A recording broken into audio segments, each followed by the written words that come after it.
Inside a cold, sterile high-rise office, a manager snaps with rage, jabbing his finger at his subordinate as the younger man stands there with his head bowed, until the night stretches on.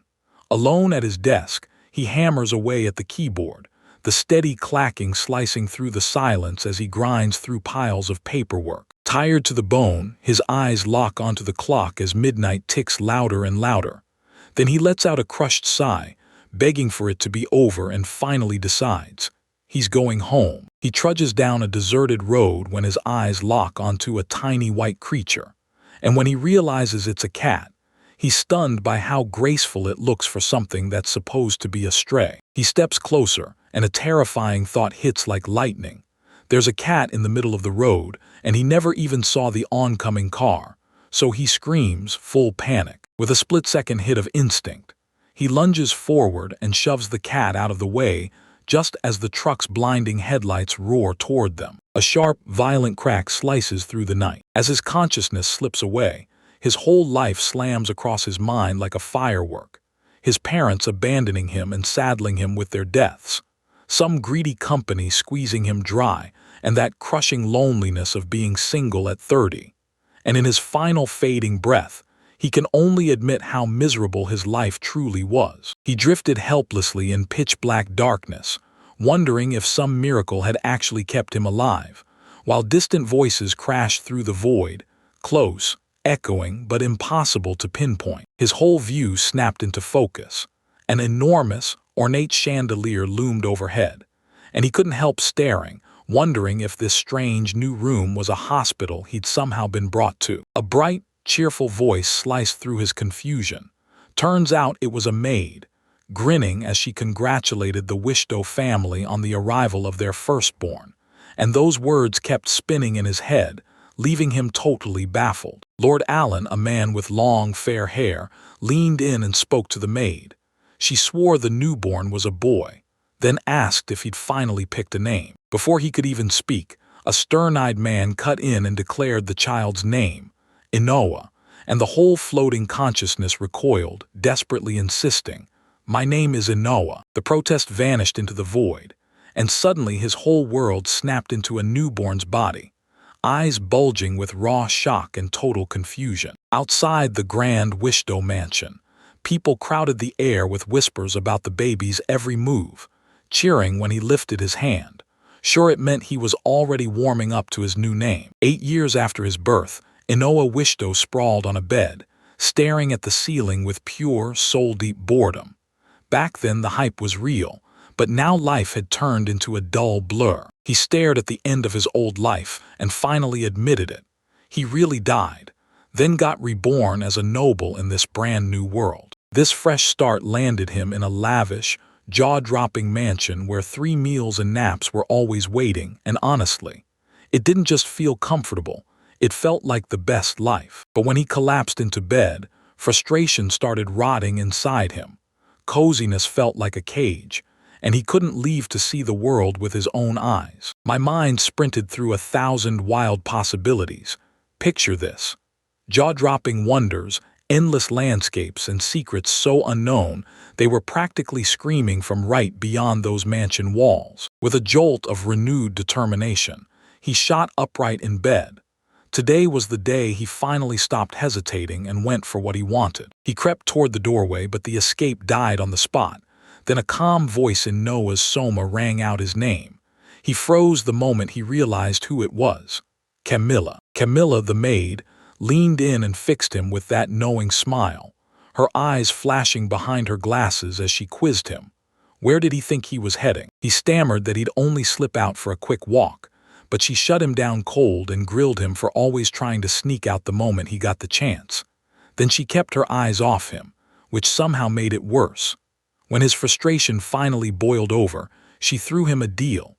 He could go, but only if she watched him the whole time, and all he could do was mutter curses under his breath about how bad his luck was. He strode side by side with Camilla across that massive pillar courtyard. His eyes snapped to the clashing steel. Right in the middle of the courtyard, 2 guards are going at it in a training bout, one charging in with a spear while the other braces with a sword and shield. The guards spot their audience and beam at the young master, welcoming him and asking what he needs, and Inoa can't wait to volunteer. Can he stay and watch for a while? His request gets instant excitement from the man who says having him there lifts everyone's spirits. He stares in awe as martial skill explodes before him, swords flashing, spears lunging, armor gleaming, and it all feels like something straight out of a live-action spectacle. While he watched the training, his eyes snagged on a lone man in a pointed hat standing off in the distance, mumbling to himself. Then Ino leaned toward Camilla and asked what he was doing, and she told him it was the chant he needed to prepare before casting magic. Curious, Ino keeps staring at the mage. 1 minute drags into 5, then 10, while the chanting never stops. Camilla shoots him a look and asks if he's trying to learn magic too, but Ino shuts it down fast. He is. His denial isn't stubborn, it's pure confusion. He blurts out, "Why can't the mage just cast spell after spell like the stories I've read?" Camilla smiles and answers sweetly, "The stronger the magic, the longer the chant." Then she drops the real bombshell. This guy is a first-class mage, the pride of House Wished Owl. Right as she finishes talking, the mage's long build-up finally pays off. Glowing sigils snap into existence in front of his outstretched hands, and he hurls a roaring torrent of fire magic straight at the world. He finishes the incantation and blasts out a blazing fireball. Then the wave of flame surges forward and instantly turns the training targets to ash. That jaw-dropping display leaves young Inoa completely spellbound, eyes huge, sparkling with pure wonder and excitement. With raw power still roaring in his head, Camilla stays sharp, then decides it's time to go. She tells Ino to head back to the mansion, and he nods in silence, ready to move. On their way back, he snaps his head toward his maid and asks a blunt, serious question. Could it be smarter if he started learning real skills like swordsmanship or magic? She shuts that idea down on the spot, snaps it to Inao-sama that none of it's needed, and insists it's far too soon for him. Inao-sama looks like he gets it, because he quietly admits he didn't even want to do it for real in the first place. She leans in and says she's already sick of both chases, then tells him to just stay in his room and mess around with blocks or a juggling ball, before dropping that weird line about being 30 on the inside. Her strange comment yanks the pause out of him. He whips his eyes to her, and suddenly a whole new line of questions starts sparking in his head, until he watches her expression turn unreadable and realizes, "So that's what you meant." Before he can even finish, she surges closer, her face hovering inches from his, and a creepy grin blooms on her lips. "Shall I play with you?" Inoa freezes, utterly stunned. Her hand cradled his cheek, and she drank in his flustered look, blushing so hard it was obvious she was losing control too. Inao snapped her name out in stunned stutters like, "Wait, what's happening?" She leaned in, her voice turning sweet as she blurted out that she wanted to devour him with love. And that confession hit the young boy like a bolt of pure shock. He bolted out of the room, the door slamming shut like a thunderclap behind him. From the other side, his voice burst through, panicked and pleading about wanting to play with blocks and a juggling ball, while Camilla just clocked how painfully shy her young master really was. He slumped against the shut door, heart slamming in his chest, because that was way too close. As he strode away, the whole encounter finally hit him. Camilla had always been this bold, and that truth landed like a wake-up slap. From now on, he vowed to keep his guard up around her, and somehow it clicked. He finally understood. He admitted to himself that, deep down, he could feel exactly what she was feeling. He was, after all, a kid with androgynous beauty that stopped people in their tracks. His face was so perfectly shaped, there wasn't a single thing anyone could pick apart. The moment he clocked what he looked like, heat surged into his cheeks, and he couldn't stop himself from staring off like, "Why am I blushing over my own face?" He and Lord Allen get called into the dining hall, where a smiling chef beams and declares their dinner is finally ready. Right in front of them stretches a jaw-dropping feast, stacked with carefully crafted dishes, and the chef proudly swears he went above and beyond. Then it's all set and ready to devour, and Noah marvels how delicious everything appears asterisk. He takes a bite, and pure delight lights up his face at that exquisite flavor. Then, a second later, it hits him as he stares at the plate. This is Lady Trisha's dinner. Across from him sits Tresia, a girl tied to a branch line of the Wishdale family.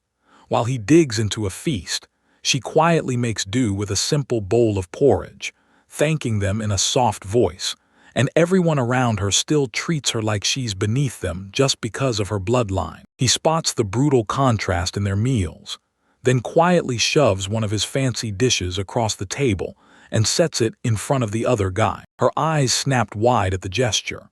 He just lifted a finger to his lips, begging her in silence to keep their secret from drawing a single glance. Then he flashes her a warm smile and says, "I can't possibly finish all this, let's share." And Trisha just stares back, stunned and deeply grateful, while he even thanks her ahead of time. Even with his kindness, he can't help but stare at the gap between them, because he knows she'll never fully open her heart, and he starts to believe that this protective wall is just what her situation forces on her. He offers her a soft smile, praying he and Trisha can make peace one day, and when she shoots him a nervous glance, Trisha blushes, fidgets, and quietly agrees, hoping for the exact same thing. That calm snaps in an instant when a man's voice calls out to him, "Noah." Noah jerks back, startled, then fires off a quick yes reply. Lord Allen calls out after dinner and orders Noah to come to his room, saying it's finally time to teach him real skills. And Noah shoots him a look and agrees on the spot. After the exchange, he's left staring at a weird instruction, his mind racing. What on earth do they mean by skills? Not long after, he's standing right in front of these huge doors, and a voice from the other side beckons him to step inside. He bursts into the room and announces himself, only to find he's standing in a massive library. Then a voice from somewhere inside barks, "Sit." Inside, he finds Lord Allen lounging and reading like he owns the place. And when Noah locks eyes with him, a brutal cold truth hits hard.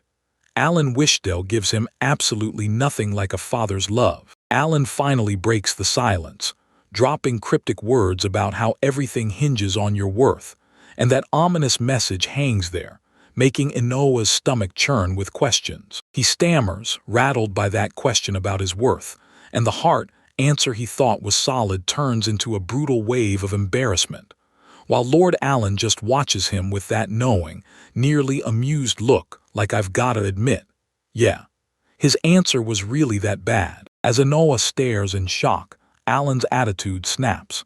His face turns razor sharp, and he brings his fingers to his lips to declare, dead serious, that the real answer is skills. Then he lays it all out. Those skills you're granted in the age 12 evaluation ritual decide your worth, full stop. In the Wishdale family, combat skills are the gold standard. And Noah just absorbs the heavy truth in silence, and all he says is, "I understand." In this world, skills aren't created equal. Each one carries a rank, split into 6 levels, from the lowly F up to the rare, unstoppable A. Before his 12th birthday, young Noah Wishdale sat across from his father, staring while a grave voice pressed down on him, because their name wasn't just a title. Noah was a noble of House Wishdale, expected to wield power that common people could never imagine, and yet his father believed the real truth was so obvious he shouldn't even have to say more. He slammed a heavy hand onto his son's head, his face lurking in shadow, and demanded that Eno prove he could carry this duty. Only a shaky yes escaped the boy's lips, and then time rolled on until he hit 12. And then boom, the day of the skill evaluation ceremony finally landed, right inside the grand church. Inside, a massive crowd packed the cavern, and Noah stepped forward alone along long aisle, his tiny footsteps thundering as he made his way to the officiant at the altar. From the pews, the whole spotlight hit, the key figures of the Wished Owl household. Lord Allen with that confident grin, the head chef and his crew, the maids Camilla and her partner, and even young Trisha. The pressure of all those eyes crushed in on him. Noah felt like they could pierce straight through his skin, because around 100 people tied to his family had shown up just to witness this moment. Lord Allen flashed a comforting smile at Inoa and promised him, "Everything will be fine." Then he boldly declared that the boy would absolutely manifest a combat skill, only for Inoa to feel even more uneasy, because deep down he couldn't shake the thought that a fight skill didn't match his pacifist soul at all. Stood before the officials, a raging vortex of light spun around them as the evaluator thrust his hand up. His voice thundered. He barked, "An Aurora," then declared the evaluation was about to begin. Then the results flashed into existence right in front of him. So the scale lit up as a camping unit with an eye-popping SS rank. Gasping with wide-eyed shock, his brain spun trying to catch the meaning. Camping, he spat out, completely flabbergasted. So his mind drifted to a plain little lantern and a chunk of wood. Then he imagined himself in a quiet forest, curled up outside the tent with a warm drink in hand, and that calm scene hit him like a lightning bolt. Slowly, a grin cracked across his face as the truth landed. This skill might be the perfect one for him. That calm satisfaction got ripped apart the instant a roar of fury hit. His father's face twisted into pure rage as he thundered, demanding to know what kind of trash skill this was, and how it even got an SS rank when it didn't manage to scrape together the expected A. He kept blasting the evaluator, trashing the result as some weird classification he'd never heard of, and demanded a re-evaluation. Then went even further, saying his son was hopeless and there was no point checking at all. As his father snapped at the official, Inao stayed ice calm, because he knew SS was supposed to sit above A. This was the first time he'd ever seen his dad completely lose control like that. And honestly, when there are no video games around, it's not shocking they'd get tangled up in a ranking system like this. His father can't swallow the result. He grabs his head and spirals in anguish, staring at his son like he's just uncovered the boy's real, crushing face, a low classification he's never even heard of. The household staff rush in to calm him, but the distraught lord won't listen. Internal turmoil finally snaps into full-blown rage. He jabs a trembling, accusatory finger at his son, screams the family name, and blames him in one breath. The boy stays ice-cold and unshaken, staring straight ahead while his father's rage rages on. Lord Allen tries to seize control, snapping through the fury and reminding Lord that today's another evaluation is on the schedule, then pushes them to move forward for now. Father Wishdall grumbles, but grudgingly accepts with a curt, "Fine." Still reeling, Father Wishdall clamps his hand to his temple, as Lord Allen declares that the next person to be judged is Trisha. The moment Trisha hears her name, she snaps her head up and confirms she's right there, while Inoa stays quiet behind her, watching. Lord Allen leans in and tells everyone he's hoping Trisha finally gets a great skill, because he knows the grind she's endured just to exist with that title. Then Father turns to Al, desperate for a win, and prays that she'll unlock a top-tier combat power, something he's sure would shoot her status straight to the top in an instant. His wish hits right on the spot. Trisha steps onto the platform, and a blinding light erupts in the air, forming a rank, a skill, and it's unmistakable, the exact kind of power that once belonged to the legendary magic swordsman hero. Inao stared, eyes wide, as it hit him. Her win was impossible to deny, and he erupted in real excitement. She nailed it, and he clenched his fists in victory. The joy hit like a wave. Father Wishdall erupted in triumphant laughter, scrapping his old fury as he strode ahead, bursting with relief. He snapped his head toward Trisha, praising her, and saying it was wild she had the same gift as the hero. Then her reply wasn't thanks at all. A chilling, maniacal laugh tore through the hall, and he just froze, stunned into silence. Her laughter kept rolling on, and dread crept into his gut as the truth finally hit. He replayed every moment she'd treated him with nothing but kindness. She finally spoke, and her voice dripped pure contempt. She ripped apart the kindness he thought he'd earned, calling it nothing but a mask she'd worn all along, because she'd always looked down on him. And with that cruel smile, she made it crystal clear. Now it was his turn to be the one beneath her. He was completely stunned, his thoughts spinning, and he'd never once meant to look down on her. He just wanted them to get along, but the truth about how she really felt crashed into him so hard he couldn't breathe. Wait, was it really true? He stared in disbelief, his face falling apart as the truth hit. Trisha had hated him this whole time. Before he could even catch his breath, his father yanked him aside and sent him crashing to the floor. "Stand aside," he barked, snapping every bit of focus onto Trisha and declaring she was the only one worthy to inherit the wished Al house, while Lord Allen fawned and praised his own choice. He stayed sprawled on the floor, frozen in shock, while his sister Trisha leaned over with a smug smirk, then looked their father in the eye and demanded what would happen to Lord Noah now. Tears pooled in his eyes, disbelief and pain exploding there, while his father's stare cut through him, narrowed tight, merciless, and cold as ice. That icy silence shattered into a formal decree. Father Wishto stepped forward and declared Noah's fate. He was being sent to the sacred mountain of Erasmus. His father leaned over him with cold eyes and dropped the final, crushing verdict. "You're no longer my son." In that sudden hush, the words slammed into the air, and Noah's face twisted with raw shock, because his world had just been obliterated by a cold, absolute rejection. Elsewhere in the hall, the household staff froze in stunned disbelief, while Lord Allen, the guard, and Camilla all whispered that it had to be a lie, unable to wrap their minds around the Lord's brutal verdict. For Noah, their shock barely even registered. His mind snapped back to the life he'd known, training, being cared for, standing at his father's side, until a bitter truth landed in his gut. They didn't want him for him at all, just for his noble blood and talent. That brutal truth sank in like ice-cold steel. If they were going to judge him only by how useful he was, then he'd treat everyone else the exact same way. With icy finality, he declared that this house meant nothing to him, and if exile came, he'd take it without a second thought. So they left him to rot on a brutal, snow-choked mountain, the sacred peak of Erasmus. He stared up at the sky and seethed at his family's disgusting cowardice. They planned to wipe him out without ever getting their own hands dirty. But then despair hit, and right when it felt hopeless, a fresh idea started to ignite in his mind. He figured if his old world only offered him exploitation, then he'd rather burn out and die in the wild than keep living that fate. A jolt of realization hit him. He had a skill called camping. Feeling confident he could pull it off alone, he didn't waste a second and went for it right away. He triggered the skill, and right in front of him a bizarre interface snapped into existence, packed with survival essentials.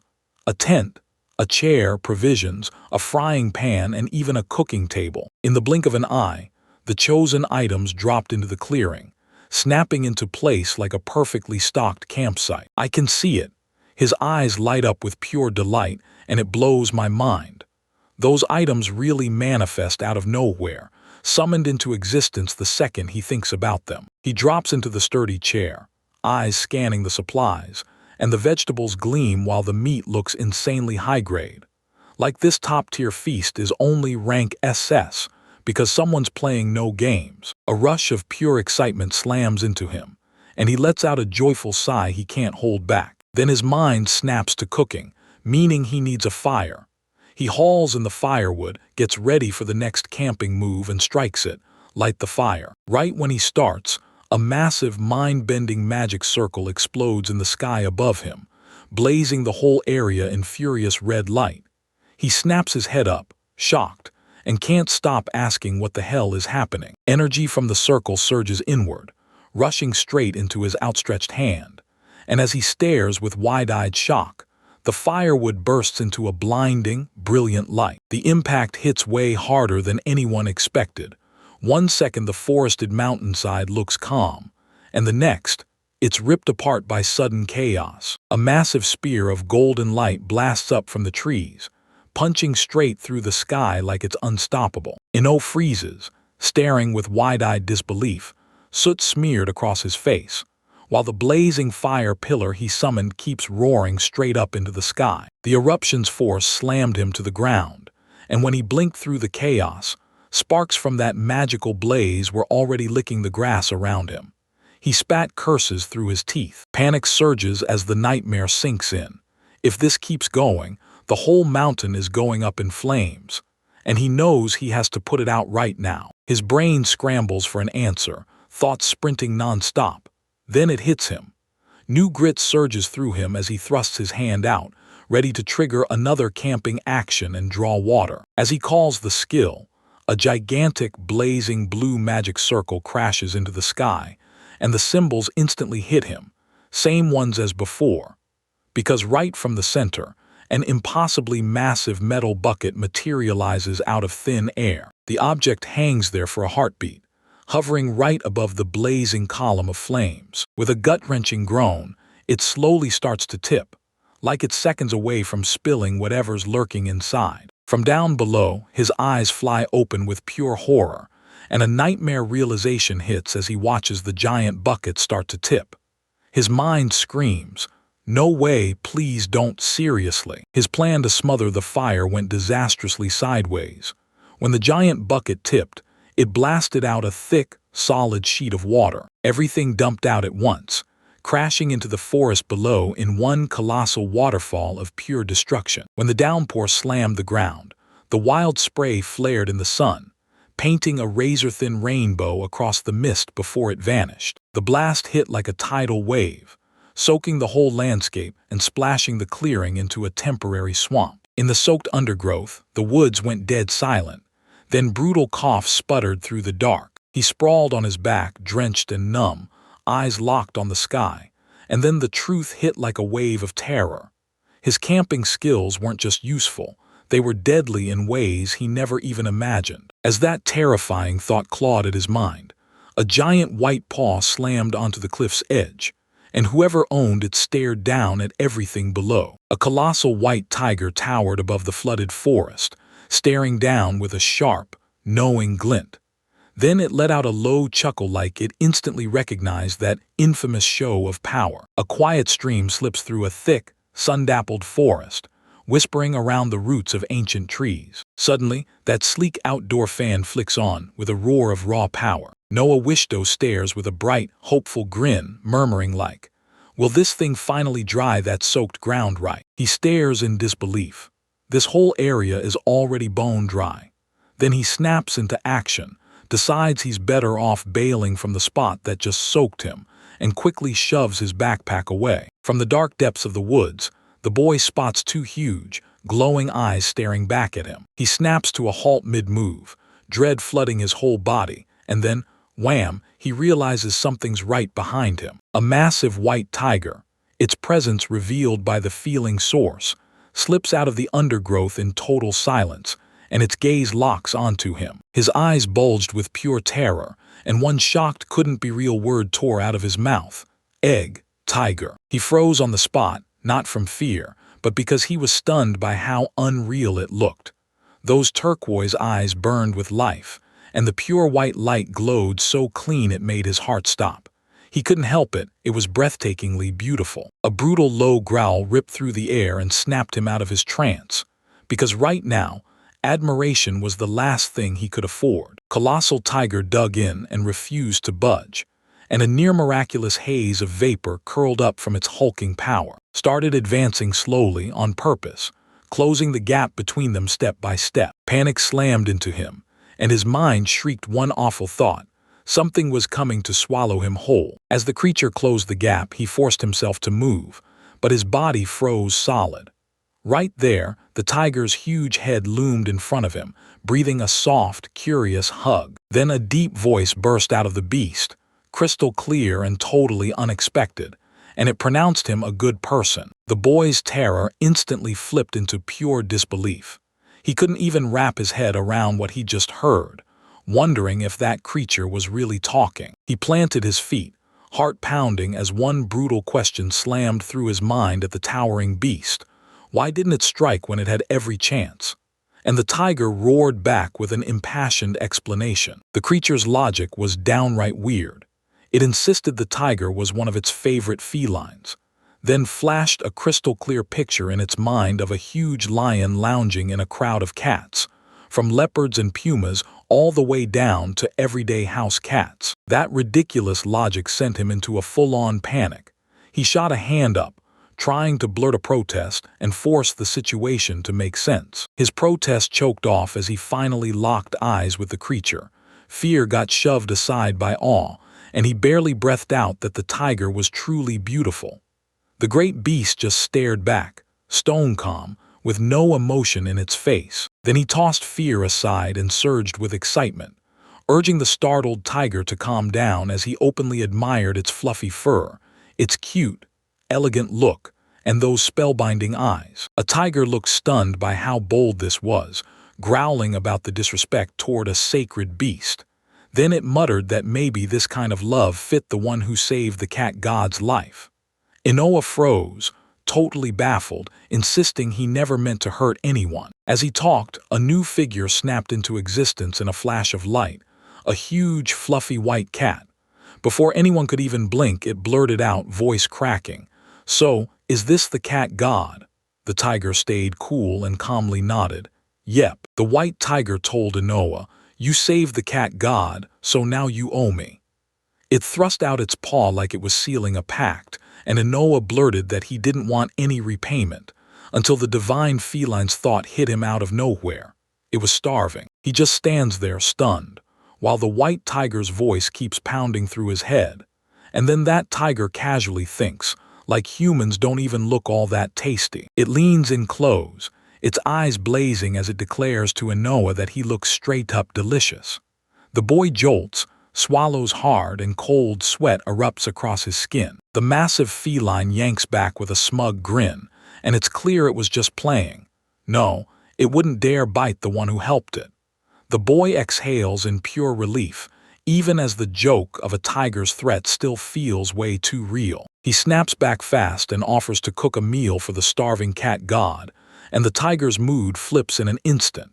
He's grinning and shouting that if Inoa can cook, then he's doing it right now. As he agrees to the mission, the boy snaps that it's time to move, and the tiger whips its head back at him, utterly thrown for a second. It starts like a warning, then the great beast throws its back wide open, urging the startled boy to scramble on, telling him it's totally safe. Yet Inoa can only freeze, staring up at the towering, striped wall of fur. With a hesitation that screams guilt, he apologizes for the trouble and scrambles onto the tiger's back. Then the rush hits him like a tidal wave. He plunges his face into the thick fur, and pure bliss floods his expression as he realizes, wow, how insanely fluffy it is. He flopped back and disappeared into the pure white fur, soft as woven silk, warm in every breath, like the world finally went quiet for his aching heart. He burrowed into that cozy plush coat, smiling with pure contentment, while the tiger beneath him stayed calm as ever. Right when peace finally settled in, the massive beast shot upright, blazing with raw energy, and the tiger's voice slammed into his mind.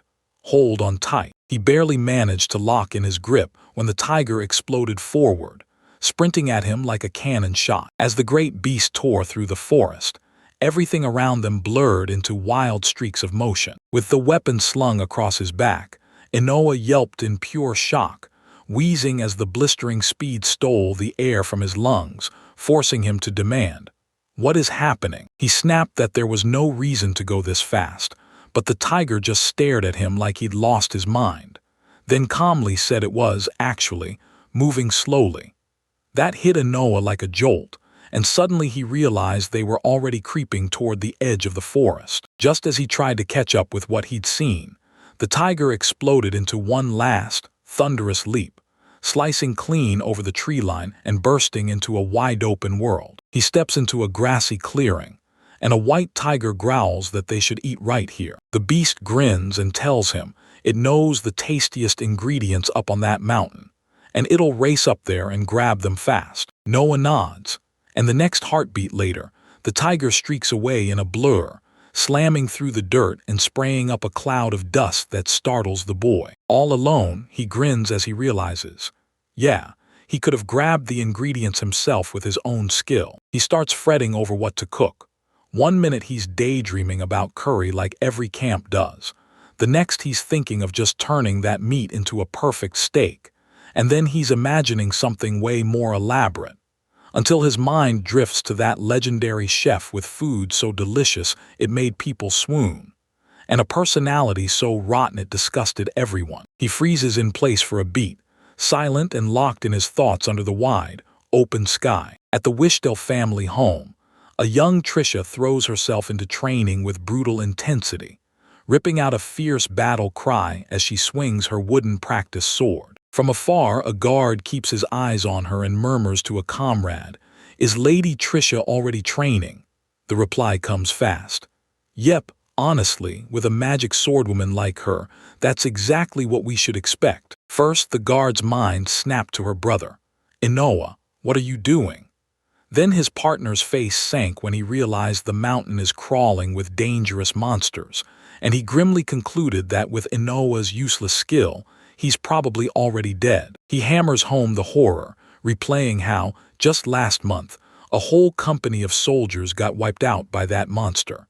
Then he leans in and asks, was the beast that did it crawling out of the same mountain too? Right on that mountain, Inoa stands stone still in front of a gigantic feather beast, and when its talons start to sink toward him, he forces himself to remember what it's called. He remembers the monstrous bird, the cockatrice. A blinding flash of light suddenly explodes right between them. The blast slams into the cockatrice and whips it backward, and it screams, loud, furious, and pure rage. He stares as the monstrous, chicken-like creature scrambles back to its feet, flapping hard and snapping into balance on the dusty ground. The boy scrambles backward, heart hammering like it's trying to break out of his chest, because that attack came way too close, almost swallowing him whole. He locks eyes with the beast, stunned, wondering what kind of monster this is, and whether it really came to devour him. Right before he can even register the danger, the creature shrieks like it's possessed and rockets into the air, then slams straight toward him. With no time to run, he snaps his arm up on instinct, panic surging as one desperate idea hits him. He has to shield himself right now. His mouth opens and he starts to speak. A massive, solid cutting board rips out of thin air and slams into the monster's charge with a deafening crack, flinging the cockatrice backward as it shrieks in agony against the brutally hard thing. And Inoa spots that familiar chicken-like face even as it snarls and recoils. As the creature's pain cries ring out, it hits him.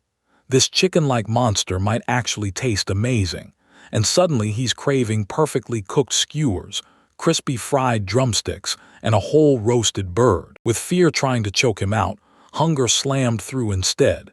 He straightened up and held his ground as the enraged cockatrice snapped back toward him, eyes blazing, and in that moment he didn't back down.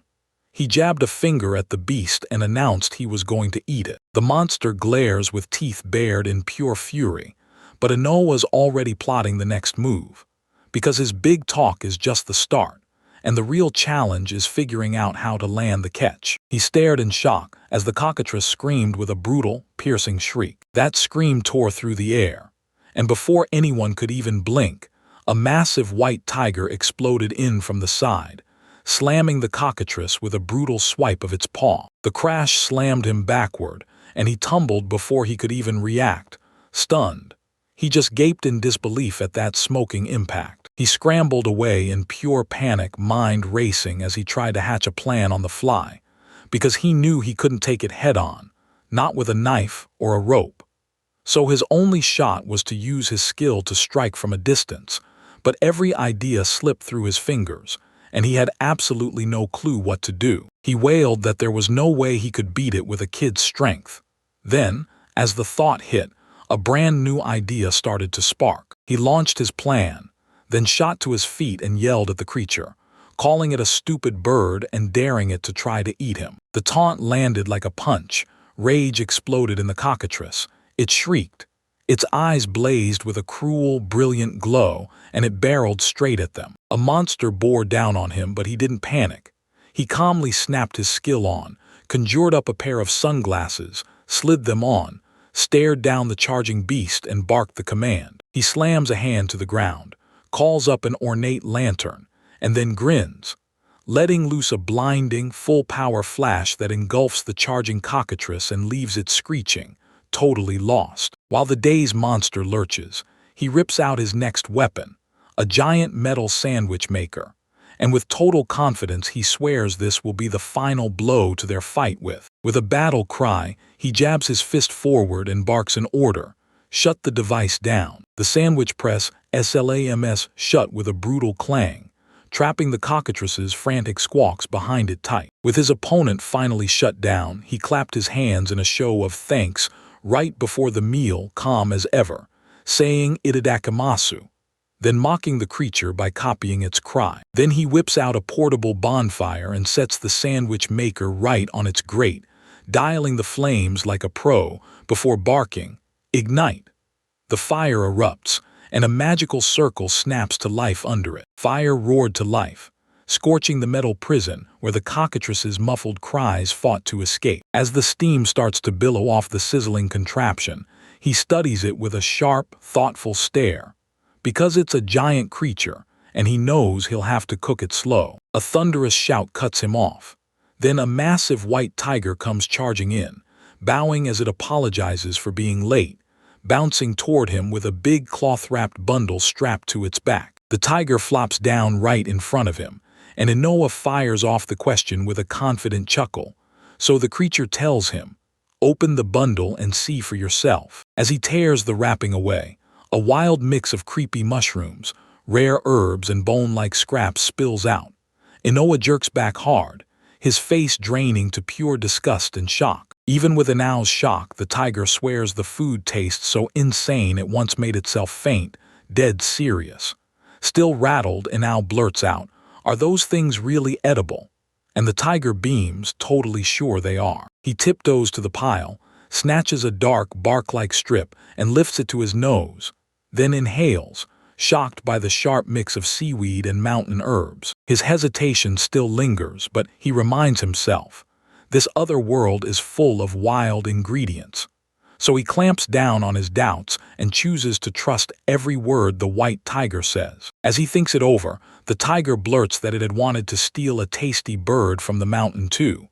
But for some reason, it wasn't in its nest, and the word bird snaps Noah's attention like a spotlight. He asks if the one with the red crest is what he means, and the tiger snaps in shock, demanding how he could know. Then an image of a cockatrice flashes in, and suddenly the truth slams into his head. He knew it. He proudly declares he's cooking the cockatrice right this second, swearing his win proves his skill, while the white tiger gapes in disbelief, begging to know how he could have possibly beaten it. For now, he shrugs off the question and tells them, "While the meat cooks, let's whip up something else, using those mushrooms and mountain herbs."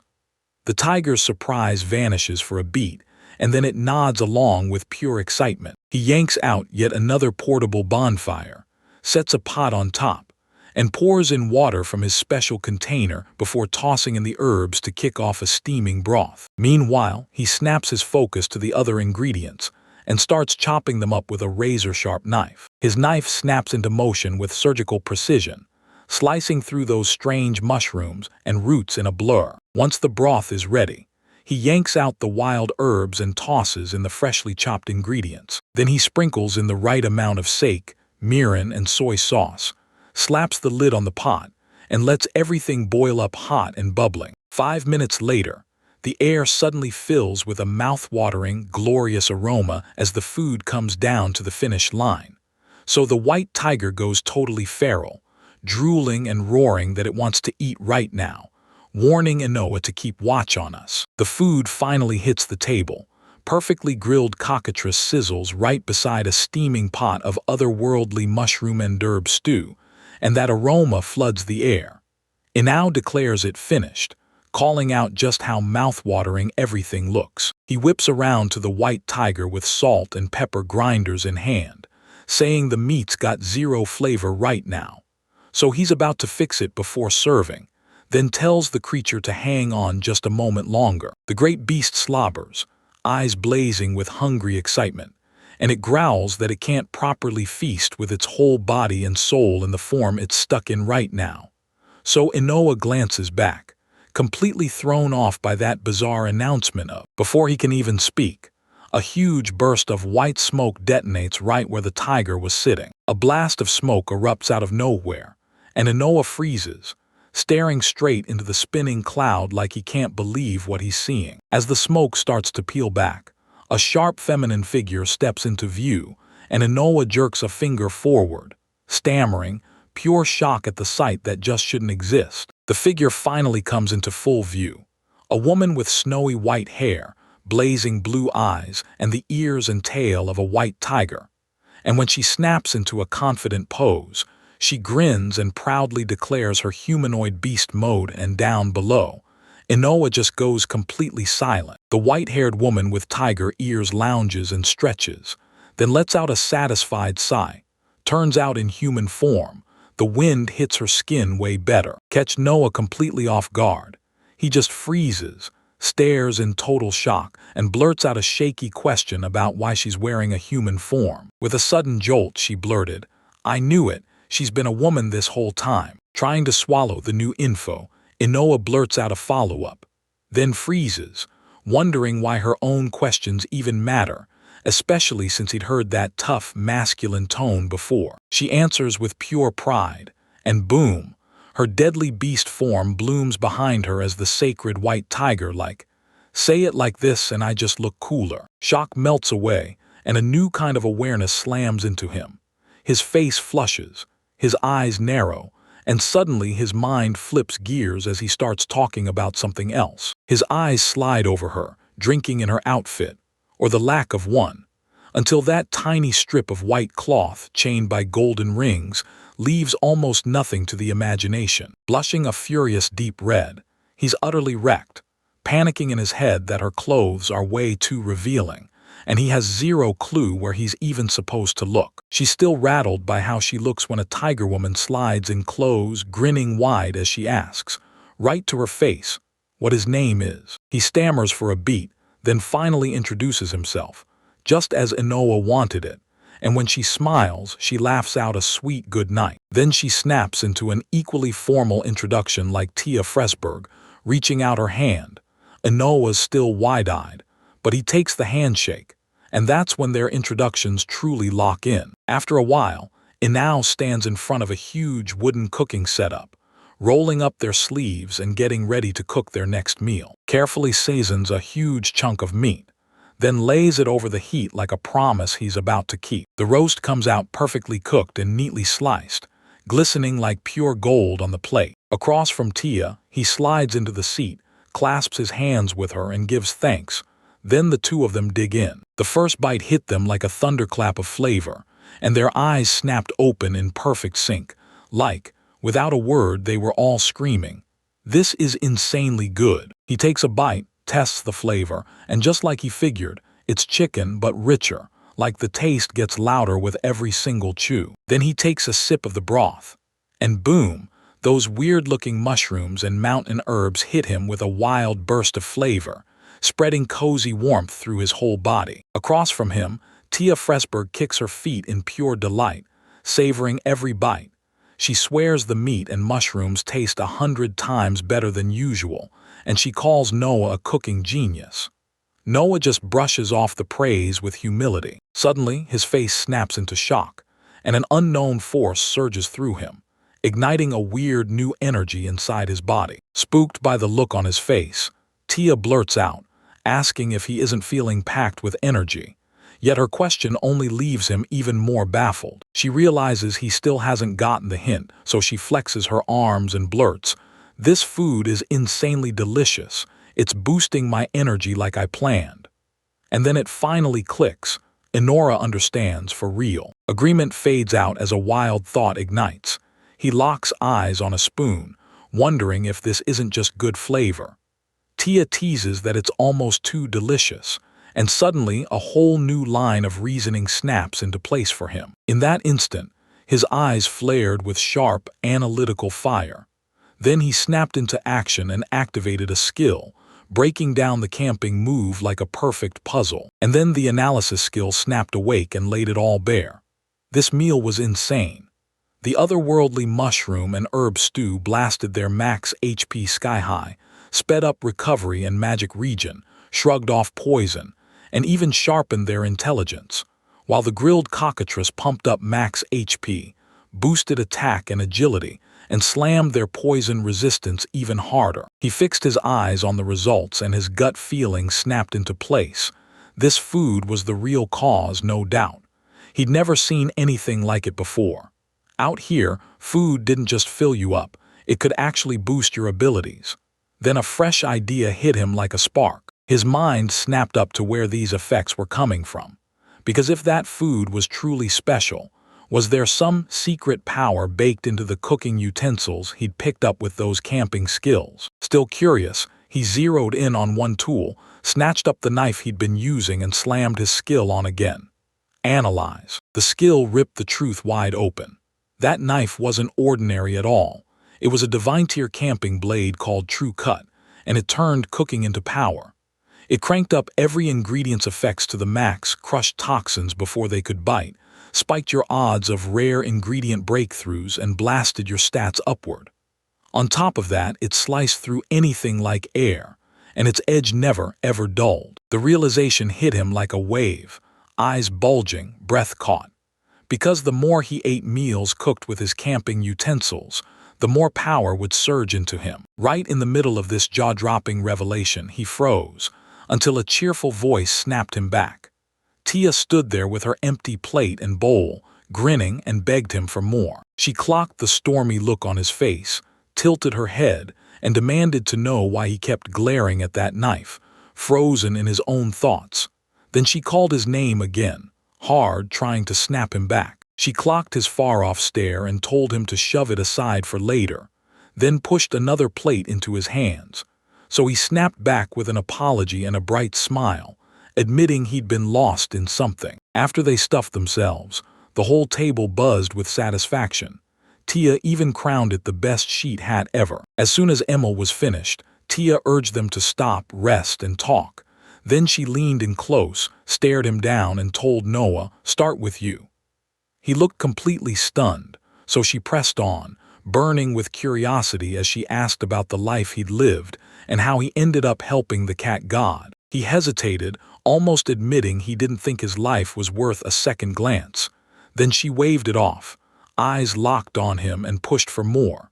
She wanted to know everything, anything at all. Her grin stretched as she shrugged and said it didn't matter at all. She was interested in him. Noah froze for a beat, straight up stunned, and then a hot blush climbed up his cheeks. She didn't even wait for an answer. She beamed and pointed straight to the meadow, already on her feet, waving him over like, "Come on," and pushing him to hurry. Moments later, they sank down side by side in the tall, swaying grass of the meadow, and after a quick hush, Ino finally made up his mind. He'd kick off his story by spilling what his past life used to be. As the sun slid under the horizon and the hills and fields blazed gold, he geared up to finally spill the truth of who he really was to her. As the sun sinks, he kicks off his tale with a warm grin, eyes locked on Tia, watching her hang on every word, completely mesmerized. He tells you straight up that your guess would be wrong. His old life was painfully boring, and yeah, he sums it up. Basically nothing happened. Those simple words hit Tia like a punch. Her face crumples, and the tears spill down her cheeks as she clutches her arms for dear life. Her sudden tears shock him. He lunges forward, eyes wide, and blurts, "Why are you crying?" Sobbing, she fights to get the words out. She tells him the truth. His parents ditched him not once but twice, and that's where it all started. The sheer injustice slams into her, and she blurts out that it's downright cruel. While he's reborn with one dream, to finally be loved by his parents, only for them to exile him to the cold mountain instead. He drinks in her fire-filled words, then leans back with a soft, almost heartbreakingly calm smile, and tells her it's fine, like he's finally admitting he's just in the way. His calm acceptance of that brutal fate leaves her reeling. Her own tears slip from her mind as she locks eyes with him, shaking with disbelief. Her simple bracelets catch the light as her hands gently close around his. She yanks him into a crushing embrace, sobs ripping through her as she begs him, "Don't you dare say stuff like that." Because someone as kind and incredible as Noah could never, ever be unnecessary. Her words snap him back to a memory. Faces crash into his mind of everyone who'd ever made him feel that same way. his new father and the parents from his past life. And deep down, he'd always believed it was fate, so he just swallowed it and kept moving. But when she pulls him in, something new hits him. Warmth floods his chest, and he realizes it's love, the real kind. Just like that, she lets go and blurts out a quick apology, while he gapes up at her, eyes blazing with pure shock. He sucked in breath and wheezed, muttering that he was almost choked out. Then, as his lungs finally steadied, Tia stepped right in front of him, eyes blazing with resolve, and declared she'd already made her choice. He stares at the ground, completely lost, and asks what she's decided. Then she whirls toward him with a dazzling, stubborn smile and says his name. She drops a wild proposal, make a contract, and he'll become her master. Ino freezes, his brain scrambling to catch up with what he just heard. Your master is. He stammers, blurting out why she'd ever want to be his pet. Then Tia tilts her head, smiles softly, and tells him it's because she likes him an awful lot. In the blink of an eye, she's gone. Just like that. He whips his head around in pure confusion, and a voice with no body suddenly snaps at him for being careless. She pops back up right beside him, her face hovering inches from his, and snaps that with his total lack of awareness, he'd get dropped instantly in a real fight. Then he finally realizes he didn't even get a moment to use his own skills. He jerks at her words as she keeps teaching, saying that for all his power, he still doesn't have the experience to wield it right. And that's exactly why she's going to guard him the way she already knows how. He grumbles and finally gives in. Once the argument dies down, she snaps, "Start the contract ritual." He steps up in front of her and stretches his right hand, his hesitation practically shaking through his fingers as he does it. Right as it happens, a searing flash of light blasts through them both, then it vanishes. Tia drops to her knees in front of him, and a dark crescent moon emblem now sits on the back of his hand. She grins up at him and declares, "The contract is done." He locks onto the new mark, frowning like it's a puzzle he can't solve yet.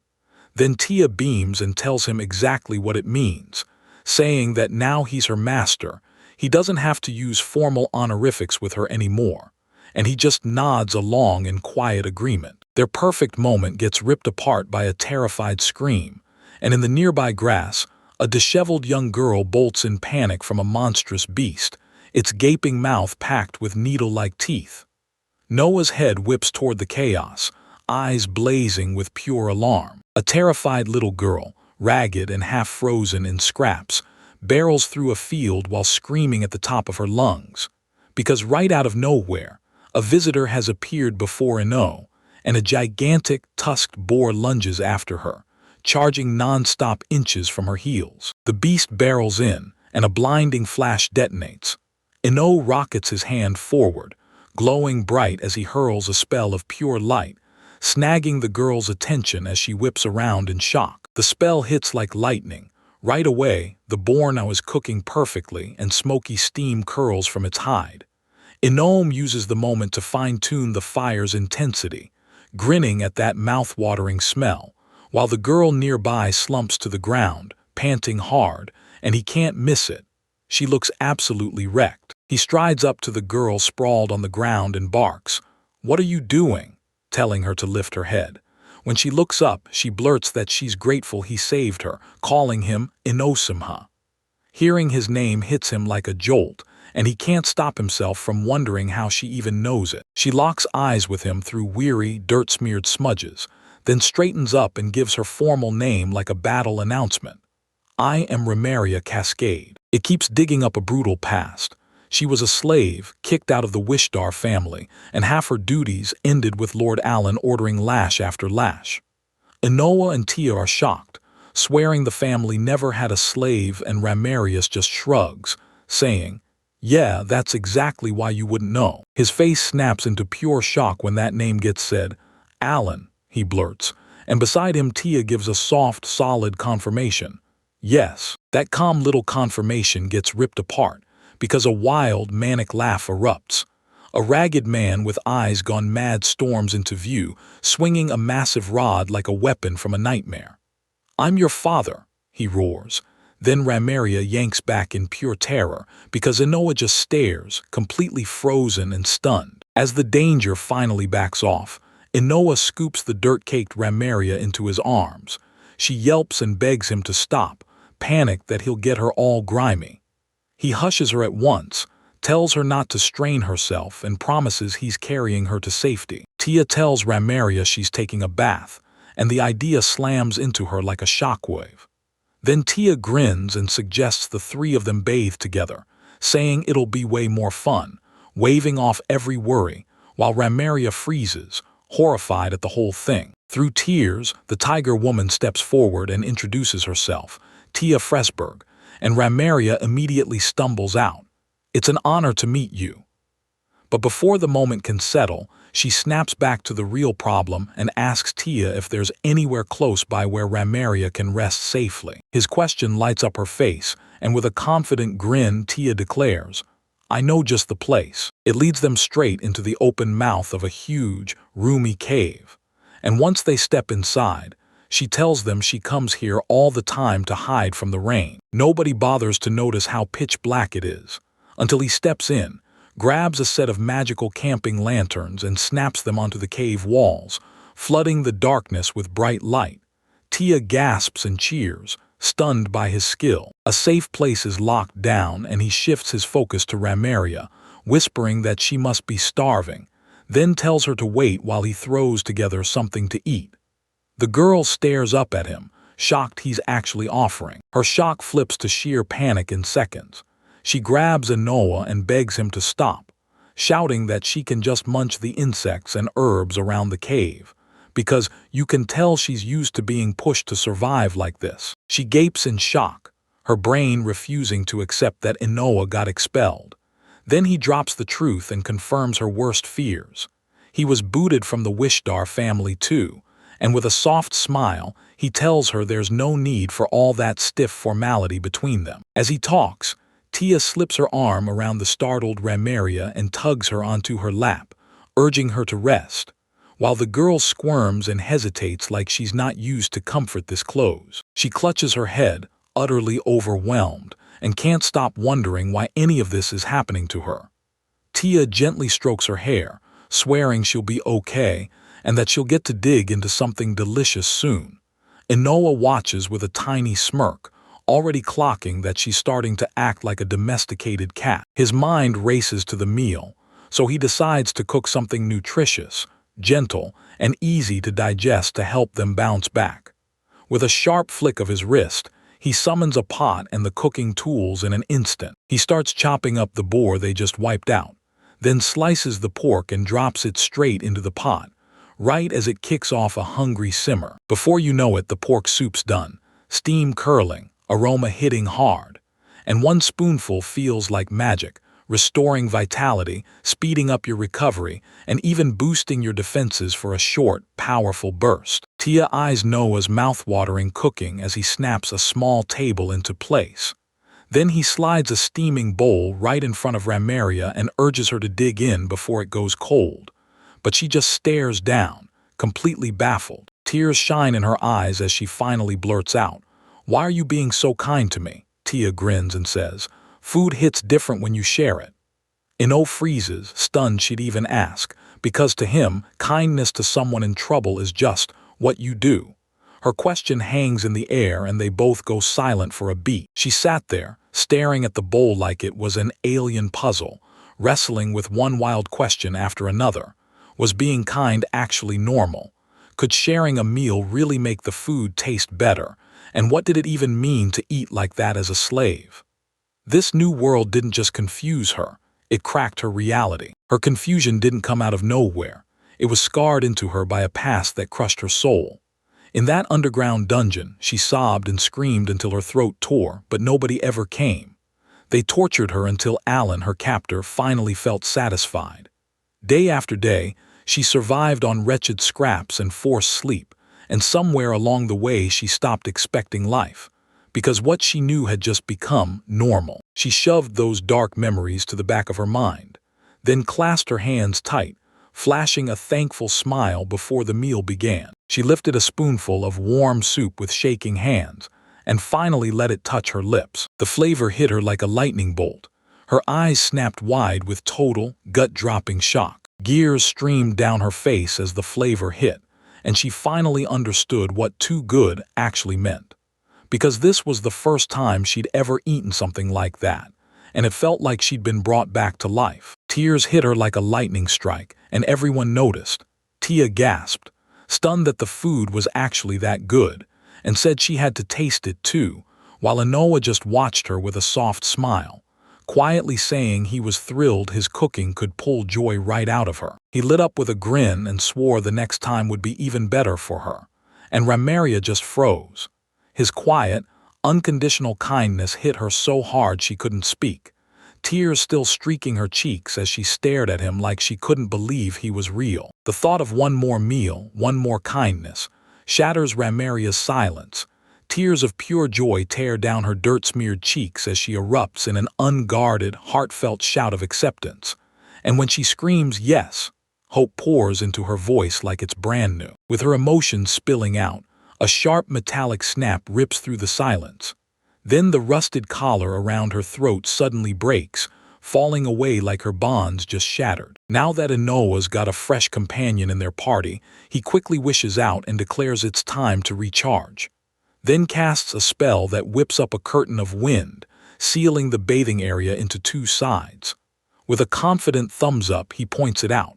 Men on one side, women on the other. And just like that, you get a magical barrel bath steam oasis. One massive, steaming wooden tub of hot water perched on a platform, with a little ladder waiting so you can climb right in. On the women's side of the screen, Tia grins and cheers. "Come on, Ramaria, join me in the bath." Ramaria's eyes go huge as the feelings crash over her, and she blurts that it's been forever since she's had the chance to bathe. Hearing their talk, he turns bright red, swears they have to bathe apart, then panics as his face goes even hotter, yelling at them not to strip yet because he's still standing there. Guilt stabbed his chest for messing with women's undergarments, so he told himself his intentions were spotless. Then he rolled out his magical gear, top-tier, ultra-absorbent towels, amphibious underwear that reshapes itself to match the wearer's size, and pajamas that keep your body temperature perfectly balanced. He hands them over and tells them to chill and enjoy the moment. Tia snatches the towels with massive gratitude, blurting out how insanely fluffy they are, and Ramaria jumps in to thank him too, while Anoa scrambles to shut down the avalanche of thanks before it gets out of hand. He ended up by himself, drenched in his own barrel, and stared into his past like it was a replay. No free time ever, just the occasional escape of watching videos. And then, boom! A calm smile hit his face when he finally realized this weird new world could still hand him a joy as simple as a barrel bath. A razor-sharp scream slices the silence, and he snaps upright in the water, eyes bulging in panic as he tries to figure out where that terrifying sound is coming from. He snaps to attention at the scream and barrels straight for the partition. "Are you both okay?"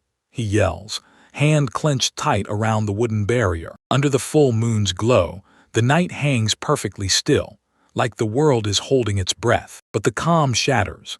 He vaults over the partition, lands hard on the other side, and sweeps the area with his eyes, hunting for the source of the disturbance. His eyes lock onto Tia and Ramaria in the barrel bath, right as Tia looks up, relief crashing into her face.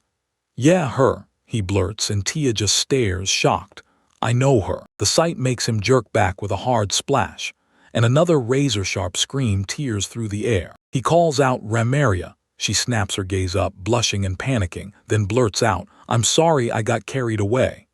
The words come out shaky but sharp.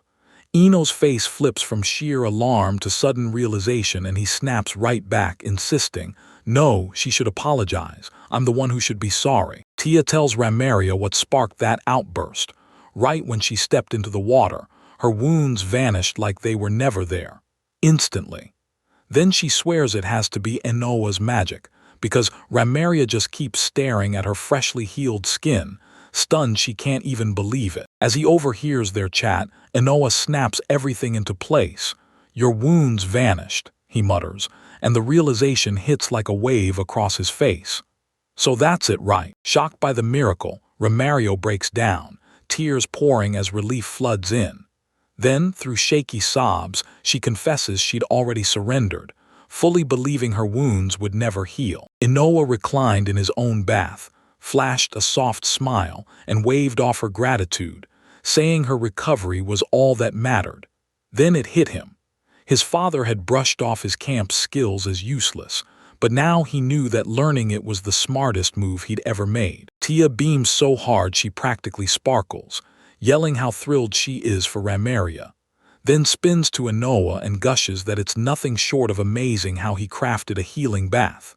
With one last tear wiped away, Ramaria nods with a bright, happy smile. Excitement takes over her. Tia starts trailing her fingers over Ramaria's freshly healed skin and hair, gasping at how soft and fluffy it all feels, then spots the metal collar, asks if it's uncomfortable, and offers to take it off, only for Ramaria to jolt with a startled cry. Her inspection doesn't let up.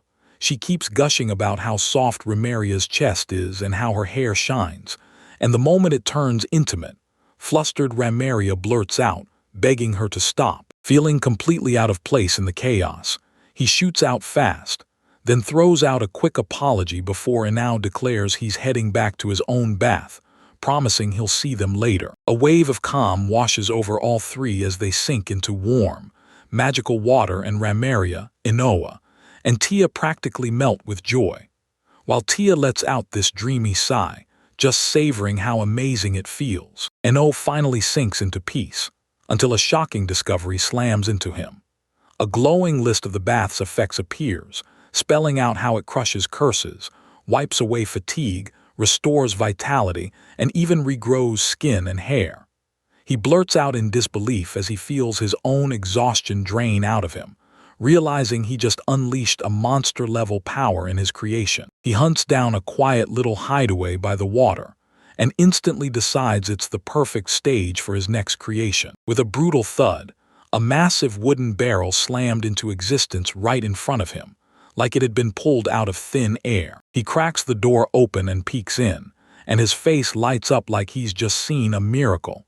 He can't fathom that he can summon something this luxurious, something so expensive it'd cost a fortune. Inside, the warm, rich scent of cypress would flood the room, and he let out a deep, satisfied sigh like all his worries finally melted away. Steam curls up as water splashes over the hot stones, and he drops onto the bench, letting that brutal heat swallow him whole. After basking in that warmth, a blissful smile lights up his face, because he knows exactly what comes next to seal the feeling. He brings over a cold water bath, taps the water with his foot to judge the temperature, then dives in and jolts with a sharp gasp as the icy chill hits him. Once his routine is done, he shows up on a cozy bench and drops down with zero stress, completely at peace. He let out a satisfied sigh, sinking into full-blown relaxation now that the sound out was finally gone. As he finally let his guard down, his thoughts snapped back to the chaos of it all. His skills got judged, and that was all it took for him to be exiled. Then he remembered meeting Tia, battling a brutal cockatrice and ripping Ramaria out of danger. Even after everything, calm finally swept over him and he made a vow. Starting tomorrow, he'll keep living, steady, free, and at peace. He meant to figure out his next move, but with his clothes still hanging to dry, he realized the day was already slipping away. Ramaria pointed out the sky was already pitch black, and she urged them to map out their plans for tomorrow. Tia lit up instantly and said, "Yes, let's do it." With the decision locked in, Inoa called up extra gear. First, a magical tent, and a weather expert that sealed the whole setup in total elemental protection, keeping the inside at a steady, perfect temperature. Then came the Eversleep sleeping bag, blasting stamina and mana recovery by 50% while also healing status ailments. Inside, Tio couldn't stop grinning at the place. She marveled that the sleeping bag looked ridiculously fluffy and comfy, and that the tent was roomy, warm, and downright inviting. Inside the cozy tent, Inoa greeted everyone with a warm good night, and the others shouted it back in sync before the whole group finally drifted off into sleep. He sprawls in a magical sleeping bag, already plotting how to level up their brand new base, while Tia dozes off dreaming about tomorrow's food. And across the camp, Remeria sleeps like a stone, the softest little breath slipping out of her lips. Peaceful night snaps into morning. Inoa and Remeria sit at a table outside their camp when Tia storms up, impatiently pouting and calls out, "Inoa, is the food ready yet?" As his hands hover over the pot simmering by the fire, a wave of dread crashes over him. He spins around, eyes blazing, and yells for Remeria and Tia to come running, and Tia jerks her head up, shocked by the command. His warning hits at the perfect moment. Then a brutal force crashes into their campsite and blows the table and chairs to pieces, roaring into a cloud of dust and wreckage. Through the mayhem, Inoa launches himself over Remeria, taking the blast to protect her. Right after it all went down, dust still roared through the air. He snapped his attention to the girl he shielded, firing off a quick, "Are you hurt?" Tia, right beside them, gave the answer. Both of them were okay. Then all eyes snapped to what caused the wreckage. An enormous red dragon looming in front of them, so huge it shrinks the whole world around it. I can't help but stare in shock, and Tia's face turns cold as she locks onto the beast, whispering that it's been ages since she last saw it. On a blasted, rocky peak, a gigantic red dragon crashes down like a thunderbolt, huge leathery wings spread, a crown of black horns framing its reptilian, menacing head, and a deep growl rips out of its chest as it sharpfoots its eyes over the land. Intelligent, I surveys everything. From below, Inoa Wishdal watches the bees swarm away, and her face hardens. Then she shouts Erasmus's name and demands to know why that dragon showed up in front of them. A dragon's roar tears through the air, its maw packed with razor teeth, and it snaps off his question, telling him the real mystery is why some random stranger is camped right inside its territory. His eyes fly open in pure shock. The confirmation hits like a punch. He's really face to face with a massive dragon. He scrambles to calm things down, insisting he's just resting and that mountains don't belong to anyone. Right next to him, Tia shrugs it off like it's total nonsense. He shoots his companion a quick look, and doubt stings for a second. Can Tia really crush that monstrous thing? Then he steels himself, fires up his identify skill, and hunts for the truth. Skill first reveals T's rank, and it's AAA. Inao goes rigid with shock, because one rank higher means terrifying power. His mind snaps straight to the dragon, begging the question, what kind of rank could it have? Then the skill flashes, boom, Erasmus is revealed. A wicked dragon with Alan Wishdo as its master, and somehow its rank is just C. The beast follows it up with another nasty, low growl. Noah's stares left him completely dumbstruck. Seeing that this horrifying monster is only rank C crushed his thoughts into pure confusion, and he couldn't even speak. He stared at his identify results and his brain spun in circles, because the dragon's master was a Wishdao, and that Wishdao was his own father. It made no sense. And even worse, for all that size and raw strength, the creature was only rank C. If Tia was really AAA, he figured she should flatten it without breaking a sweat. He tried to make sense of it, and the real reason for the dragon's rage hit like a nightmare. Over there, Lord Allen and a maid were locked up in total terror, completely overwhelmed by the beast's presence. From where she stood, Tia watched everything unfold, her face half hidden and her thoughts locked away. Then, after a beat of silence, she finally whispered, "I see her." That calm understanding snapped into raging fury the instant it hit.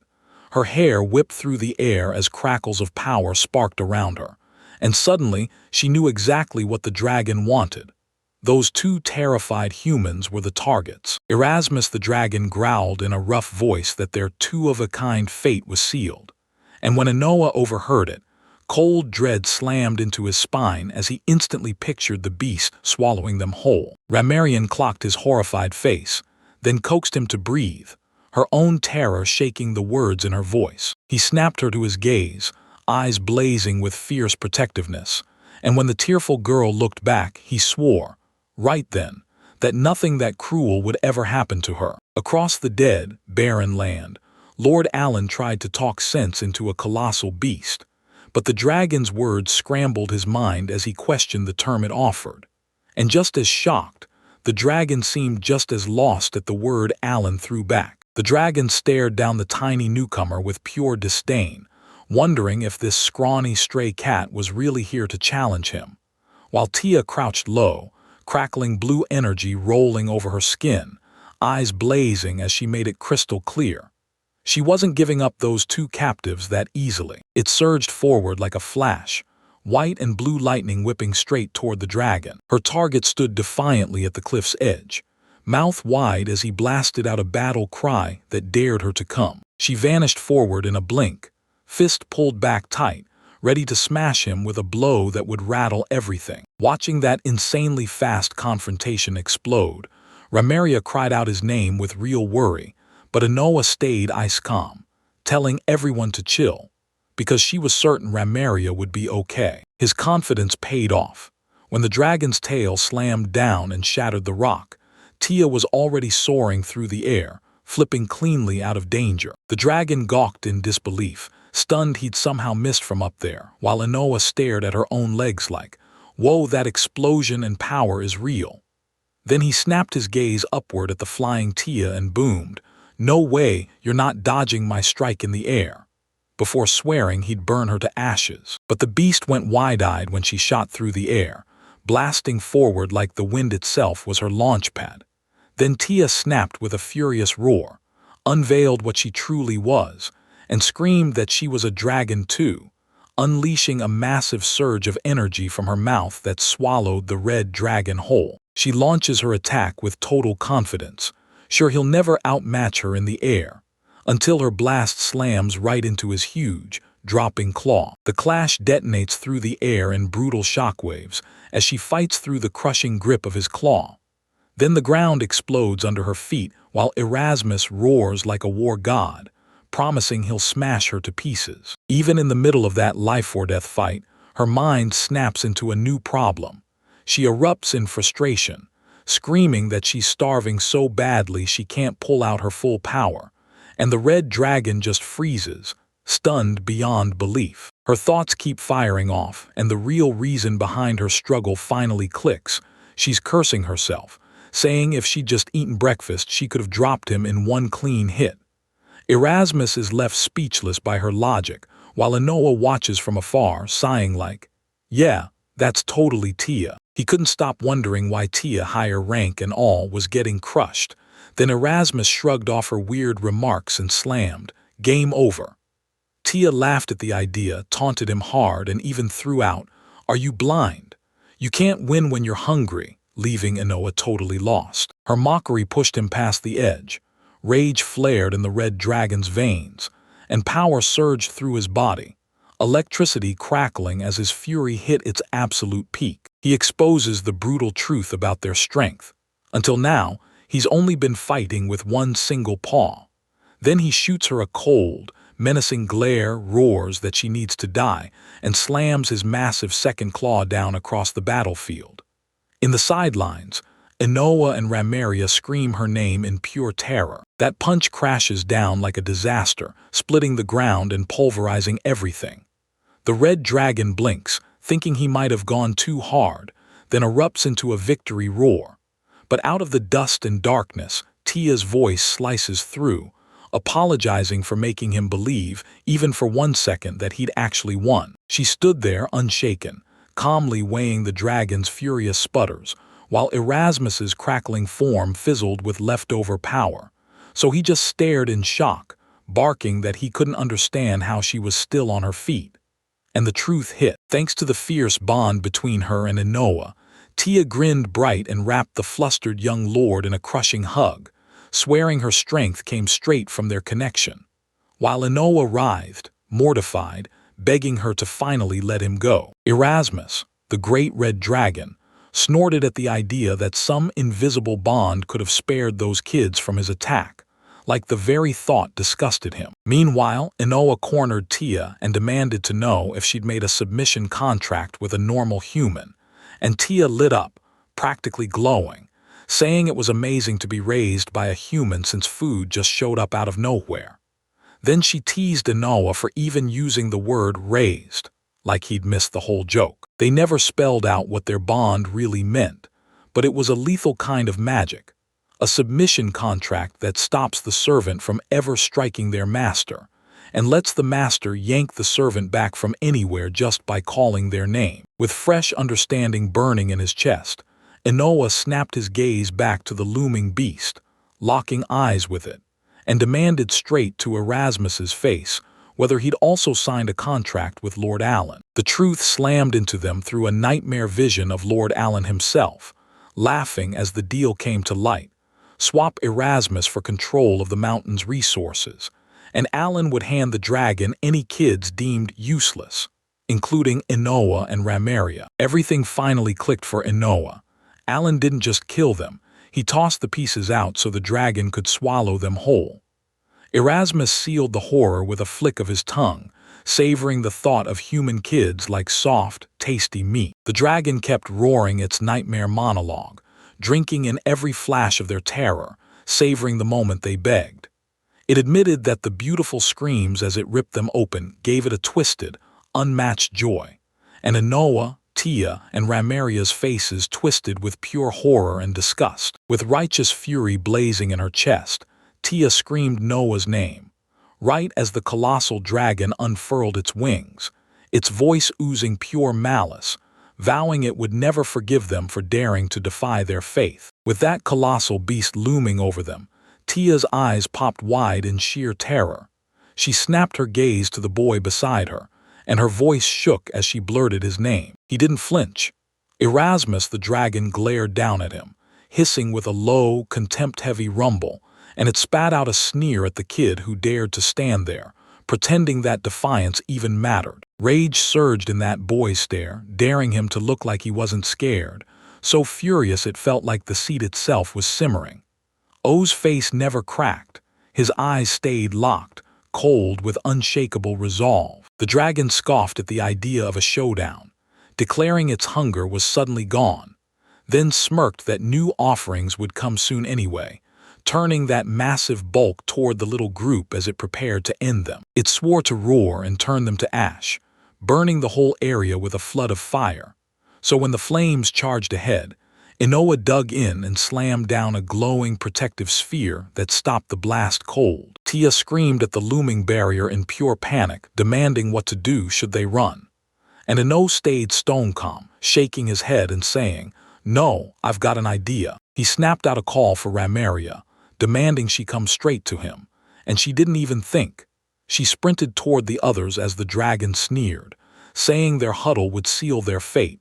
Then Inoa started conjuring a blazing vortex of power that churned in the air. Then he snapped the spell loose, and a hellfire wave exploded outward, torching everything in its path and wiping the whole landscape out in a blinding, brutal blaze. When the brutal heat finally fades, thick smoke pours over the burned-out wasteland, leaving only the horrifying wreckage of the inferno. Devastation sprawls across the land like a massive, smoking crater ripped straight into the earth. Then at the rim, Erasmus the dragon leans over the edge and stares into the abyss like he's already won. He let out a smug chuckle, certain he'd wiped them out. And yeah, he thought, this is what you get when you dare to challenge him. Then his victory snaps in half as his eyes go wide, stunned to the core. The shock hits the moment it all comes from the crater's edge. Inoa, Tia, and Ramaria are totally fine, huddled under a huge, dark blanket. Erasmus just gapes, still trying to understand how they're alive. Tia then snaps that they have to take him down, and Inoa immediately nods, ready to do it. The dragon locked its gaze on the boy, glaring like it demanded his name, and Inoa just stood there, while Ramaria beside him gasped that he actually shut down an attack that strong, and Inoa even admitted he was shocked by what he could do himself. Then his focus snapped to Tia. She was already clutching a huge rack of pork ribs. He demanded to know what kind of skill she had, but she just stared at him like he was missing the point, then said it was time to hit back. Inoa leaned in and told Ramaria straight up that he's sure the dragon can't breathe fire. Then Ramaria's face crumpled with disbelief, and right then Erasmus overheard it, going instantly from calm to flustered shock. After that first blast of fire, the dragon clearly had chances to breathe that power again. But it didn't, So Inoa dug into the pattern and came to one terrifying conclusion.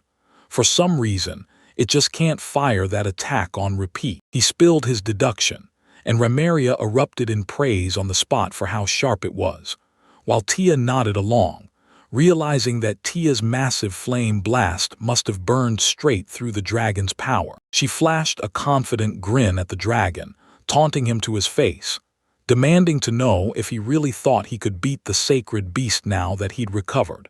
Then Erasmus shot her a savage glare and refused to say a word. Instead of fighting, the great dragon slammed its wings and rocketed into the sky, escaping like a storm, and Tia burst into angry cries as Erasmus vanished overhead, while the beast stayed deadly quiet, vowing to remember the humiliation of this day. As the dragon shrank into a tiny dot in the sky, Inoa panicked, begging for any way to stop him, while Tia admitted she couldn't possibly catch up, and Ramaria flat-out confirmed he was already way past their reach. Right when he brushed them off as nothing but ants on the ground, a projectile tore through the air and slammed into him with brutal surprise. He screamed in shock and pain, swearing they'd remember this. Just like that, everything flipped, everyone down there froze in shock. Inoa could only blurt out his confusion while Ramaria jabbed toward the forest, saying an arrow-looking shot had streaked out of the trees. His eyes tracked her path and snapped onto a figure deep in the woods, a young girl with elven ears, bow in hand, while he wondered who she was. Then her tears poured as she choked out a vow of vengeance against the dragon that burned her village. As the chaos erupts, Inao's eyes snap to a newcomer, an elf girl with a huge bow yanked tight to bursting, hunting with deadly focus. Who is she, and did she come to back them up? The archer strains, teeth clenched, and swears she'll never forgive whoever's in her sights. Then she unleashes a thunderous shot. Arrow flies true, slams into the red dragon, and rips a pained roar out of it. Then Inoa feels the truth hit hard. They stalled it, sure, but the mercy won't last. Catch this, Ramaria, shouting as the archer keeps firing from the distance, and he realizes he's got to map out a plan fast before that mysterious elf drains every last arrow. Mariah blurts out a desperate plan. What if I become the bait? Inoa snaps it down, way too dangerous. But her words hit like lightning because bait, a hook, that's the answer. He calls up the legendary fishing rod, Grounder, an insane auto-winding reel that can haul thousands of tons, plus a hook no prey ever slips from, and with it, his resolve hardens. He's going to reel in a dragon, planting his feet like anchors. He yanks the rod back and then shouts as he whips the line forward with everything he's got. It rockets forward and hooks the dragon, and Inao erupts in victory. He actually took the bait.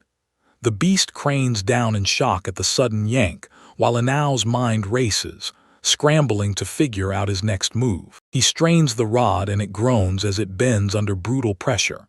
It's so heavy it crushes his arms.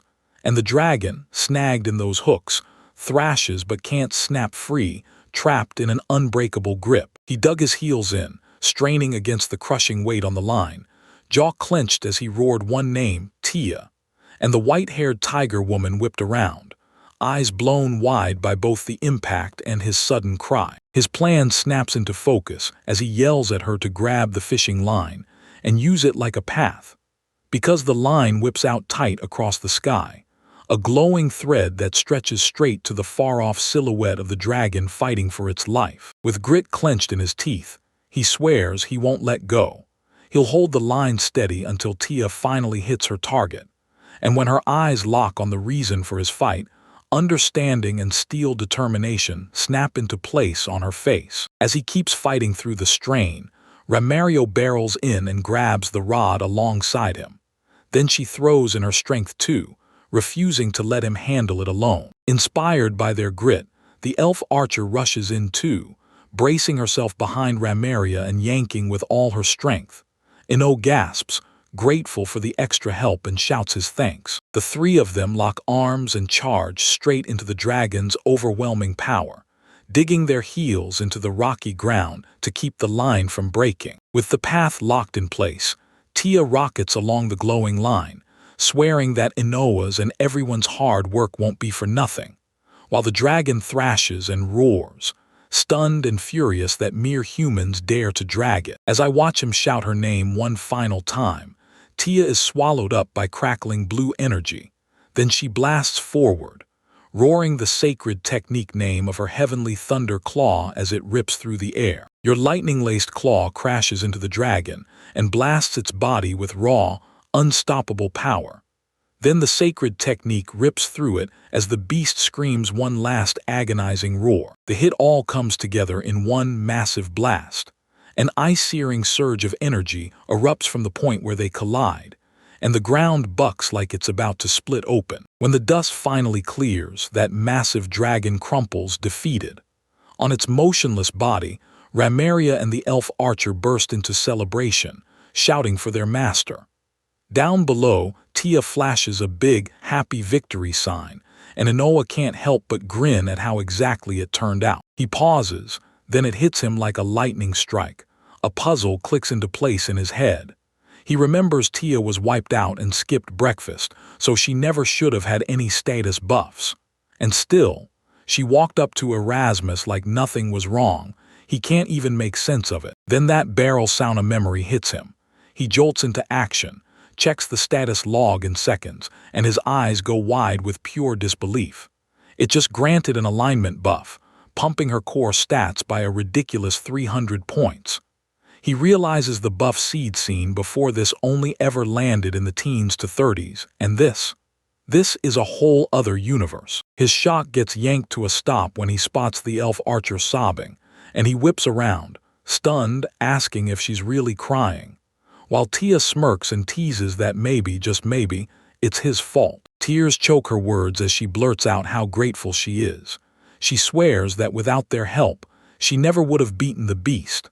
Flustered by her honesty, Inoa stammers out an apology, then quickly fires back a heartfelt thank you. Her heartfelt words hit him like a spark, and for a split second he can't even speak, his face twisting through shock as he struggles to process the raw emotion between them. She slipped her hand onto Elf Archer's shoulder and thanked her from the heart, then locked eyes with her and admitted, face softening, that she felt the exact same way. Just as things were about to move on, Ramaria suddenly went red with embarrassment. She remembered hugging Inoa and started apologizing nonstop. Meanwhile, Tia snapped her focus to the Elf Archer, praising how deadly her long-range shots were, and Inoa jumped right in, saying that if she hadn't stopped Erasmus, that dragon would have escaped for sure. Right when the Elf Archer started grilling Inoa with a question, her own stomach let out a brutal growl, and the two of them froze on the cliffside, until Tia erupted in laughter and happily tossed out, "Forget the details, let's figure out what to eat." Inoa grinned and nodded, agreeing they should all chow down together. Their minds clicked into place, and every eye locked onto the dragon's massive lifeless body below. Then a savage new plan hit them fast. They'd feast on the beast. Inside a stone fortress, a ruthless commander looms over a battered woman on her knees, fury carving his face as he swings a baton and barks for her daughter's location. Yet she's bloodied, broken, and still refusing to talk, fighting for every breath while her defiance screams. Nearby, a group of captive elves are driven to their knees, eyes blazing with terror and simmering fury. He shot them a look full of contempt, muttered them off as idiots, and turned away like they weren't even worth his time. Frustration hits him hard as he replays it all. Erasmus, his dragon, torching the entire elven village, only to watch his real target slip away, clean. He mutters that as long as Erasmus still lives, money's still on the table, but the sting of failure burns anyway. Then his eyes snap to the captive woman, and he wonders if she'll keep her mouth shut. A cruel grin twists his lips as he plots his next move, licking his teeth with sadistic glee over which spot to torch the dragon next. Tio stares at a completely different snowy landscape, then beams with wide-eyed joy as she watches skewers of meat sizzle over the grill, praising Erasmus for roasting them so perfectly, even as she tells him they still need a little more time before they're fully cooked. Noah sizzled up to the grill, flipping the skewers over the blazing coals, and then he cracked up and told Tia, since she's a tiger, She could totally chomp it raw if she wanted. He whips around to the quiet elf archer beside them, soft as silk, and asks for her name.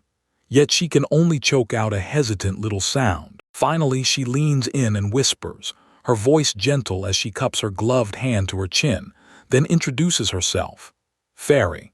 And this young woman with dark hair, standing with her group, stares back with wide, curious eyes. The dark-haired woman's face lights up with a dazzling smile as she blurts out how thrilled she is to meet Fairy Sama, while Fairy, caught off guard by all that formality, ducks into shyness and tells her it's nice to meet her too. Her new acquaintance softly takes her hand, and that warm, friendly touch instantly puts her at ease. The woman demands a straight answer, asking if Fairy really comes from the eastern elven tribe of Kairos. Then Fairy nods, her voice heavy, and admits this is the first time she's ever left her village. Her expression snaps into steel as she finally drops the truth behind her departure. Her village was raised by the dragon that's traveling with him, and the image of Kairos being swallowed by flames just 3 days ago burns fresh in her head. With her memory snapping into focus, she was dragged right back into the chaos. An elven knight in full armor thundered a door shut, screamed that they were under attack, and ordered the princess to flee through the back gate. And when a younger fairy begged to fight beside her, the knight cut her down hard and refused. Kneeling before her, Fred, whom that fairy swore was rightfully bound to duty, declared that nothing mattered more than saving the princess's life, then pressed a tiny pouch into the fairy's hands and ordered her to wait by the forest lake, promising they'd crush the intruder first and come for her right after. As Fairy bolted through the dark woods, she snapped her head back and saw Fred refusing to budge.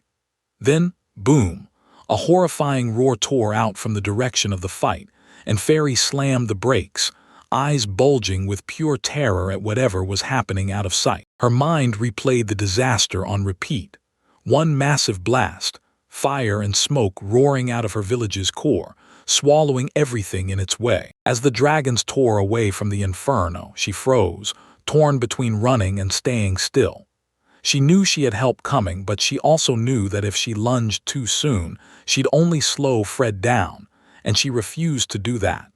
So she forced her breathing steady, trusted the cover of the night, and waited. But all that waiting only dragged her into despair. Later, beneath a bruised, rain-soaked sky, she crouched inside the hollow of a giant tree, sobbing for every single person she'd buried in her heart. Grief crashed into her like a wall the moment a pair of heel boots stomped up.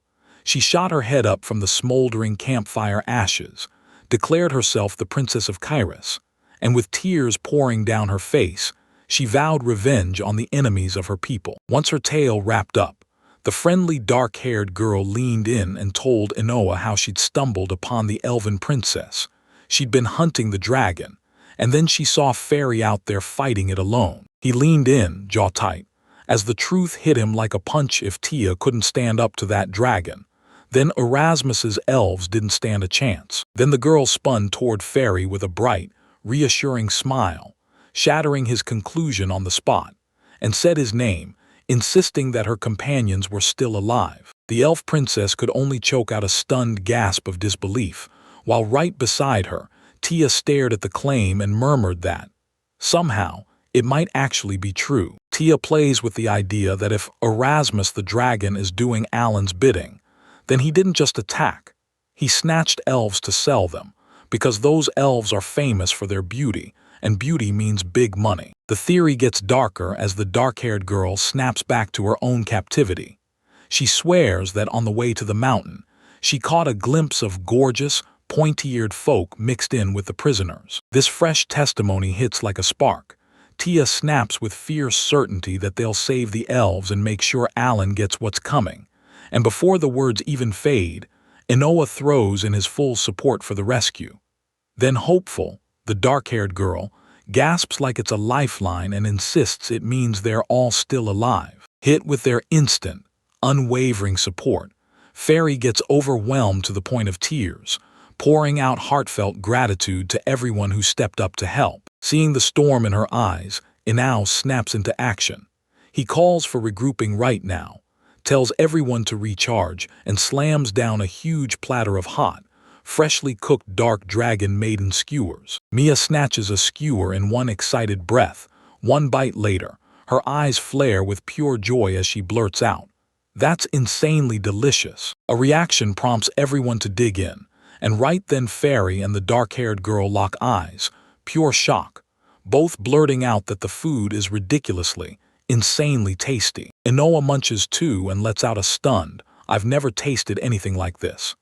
Then he studies the evil dragon meat skewer and realizes it's packed with brutal upgrades, more vitality, stronger attack and defense, fire resistance, HP regeneration, and even less stamina burn. And he can't help but grin because it's seriously worth it. He breaks it down like a pro. Evil dragon meat has an unmatched cost-benefit, and this time hits harder than ever. The boost doesn't just lift the whole meal anymore. It powers you up with every single skewer you bite. He lifts that huge chunk of cooked meat and declares, "If we're going to face Alan, then we eat every last bite, because we need all the strength we can steal before the next fight." Right as he decided to start, a pop-up blared in front of his eyes. His skill had jumped to level 2. He froze, stared, then exploded into disbelief, shouting in pure shock. His mind spins at how crazy this is. How could a skill already this deadly get even stronger? Staring at the circular mark burned into the back of his hand, a brand new, gut-dropping thought hits him hard. Could his power actually evolve? At a barbecue, Tia, teasing in a barriered outfit and clutching meat skewers, caught Inoa staring off with a weird, distant look, and she snapped, "What's wrong?" Then his face tightened, his focus went razor-sharp, and he barked at the girls to back off, stay put, and not move. He clapped his hands together and focused hard, eyes locked in place. Then he frowned, realizing the manifestation was taking way too long, and wondering if that thing's tangled design was to blame for the delay. A sudden burst of magic. Out of thin air, a massive wooden cabin slams into existence right in front of them, tagged as a top-tier camping item. He just froze, staring with eyes bulging wide, then blurted in disbelief that he'd built an entire house by himself. Standing on the brand-new roof, Ramaria blurts that Inoa's power is amazing. So Fairy pauses, smiles, and says she could rebuild Kairos in no time with something like this. And Inoa just stares, clearly shocked that it's really that incredible. Once they hit the snowy ground, Inoa urges everyone to pile into the cabin, and the girls shoot back a loud, eager yes. They step in, and bam, this huge, fully furnished modern living room and kitchen hit them like a wave, leaving everyone stunned and speechless. Their eyes lock onto every little detail. The thick wood stove, the giant windows that spill in an endless view, and that tall ceiling with a fan spinning above them. He froze on the stairs, eyes wide with pure wonder. This was the perfect wooden cabin, and every single detail he'd ever imagined was built in, down to the last piece. While he's soaking it all in, his crew dives into the interior. Tia yanks open a huge box and jerks back, screaming that it's ice cold inside. Fairy doesn't hesitate, raises her bow, and orders everyone to back off, convinced an ice-attribute monster is lurking, until Inoa snaps in fast, assuring her it's not. He leans in and it hits him. This cabin is packed with top-tier appliances, an induction stove, a fridge, a microwave, and an oven. He's completely stunned because his brain can't figure out one thing. Where in the world would they even get electricity to make all of this run? Puzzled but buzzing, Tia yanks open yet another door, grinning as she blurts, "So what is this new room supposed to be?" The room is a huge bathroom, with 2 massive wooden tubs and a cold, stone floor stretching across it all. The bathroom's side practically sparkles with excitement for the girls. Tia blurted that it's amazing and lunged to jump right in. Ramaria swooned over the soothing smell of fresh wood, while Fairy, still haunted by their earlier battle, insisted they all wash together. But when Tia started to strip, Inoa snapped, "Wait," and admitted the tub wasn't filled with water yet. He shrugs and admits it. At the end of the day, that wooden cabin is still just a house, so the miracle water is nothing but regular tap water. And the truth is he's totally stumped about what kind of principal could even let plumbing work in the first place. This sleek, advanced setup hits like a total contrast to the plain basics needed for a simpler item. The magic steam drum bath oasis, built from nothing but a simple chisel, wood, rope, and a metal drum. He explains how he built his newest masterpiece. First, he carved a notch into the top of a block of wood. Then he tucked a tiny steam oasis inside a huge drum and snapped it all into place and with that, the steaming hot spring setup is finally finished. When the drum dumps water into the big basin, everyone just stares, stunned.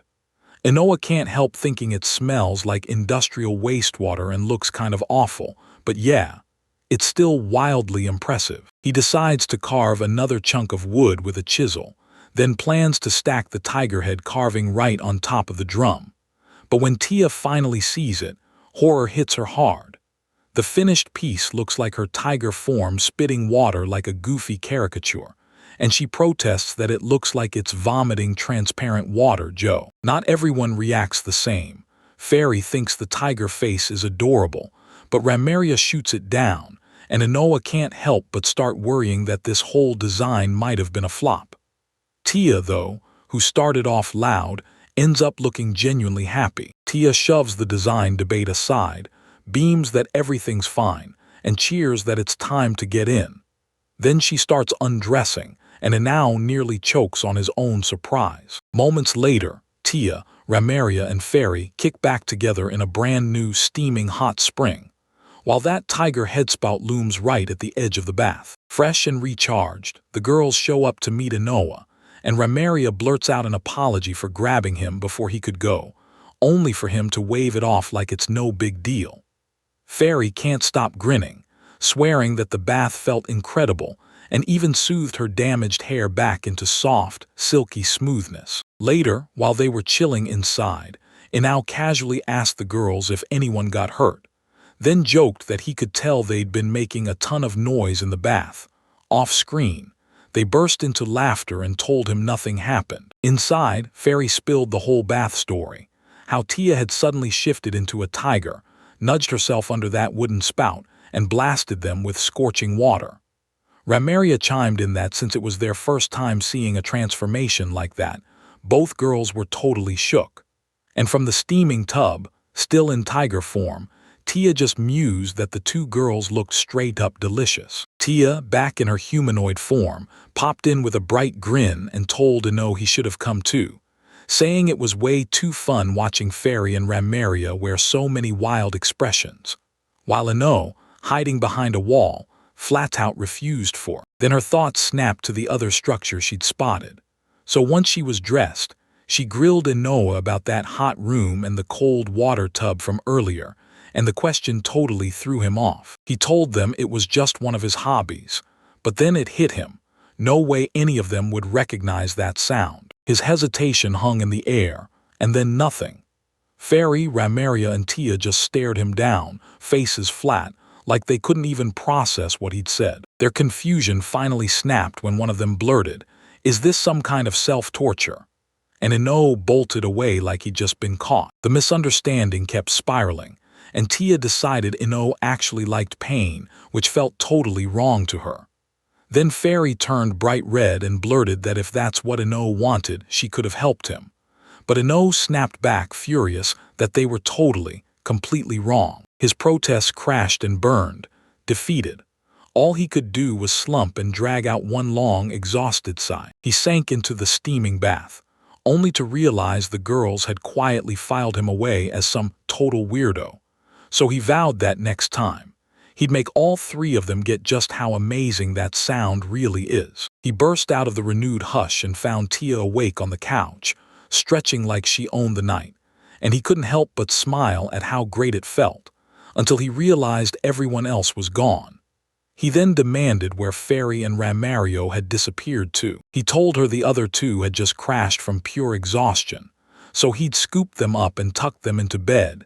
Tia listened to every word, watching him like a hawk as Fairy and Ramaria slept peacefully, proving he wasn't making it up. Her face flickered when she demanded to know why he was even listening to Farid, and Inwa, clearly thrown, just nodded that he understood and thanked her. Tia curled up with her knees to her chest, staring at the ground with a heavy, somber look. He clocked the snap in her mood and blurted, "What's wrong?" Tia lifted her gaze, eyes blazing with a fresh, painful realization, and she told him something had resurfaced, a memory. In an instant, the memory slammed back into place. Tia's eyes went wide with shock as she finally spilled the brutal truth. Her mother had been sealed away by the Demon King. Inoa stares at Tia, and sorrow clouds her face.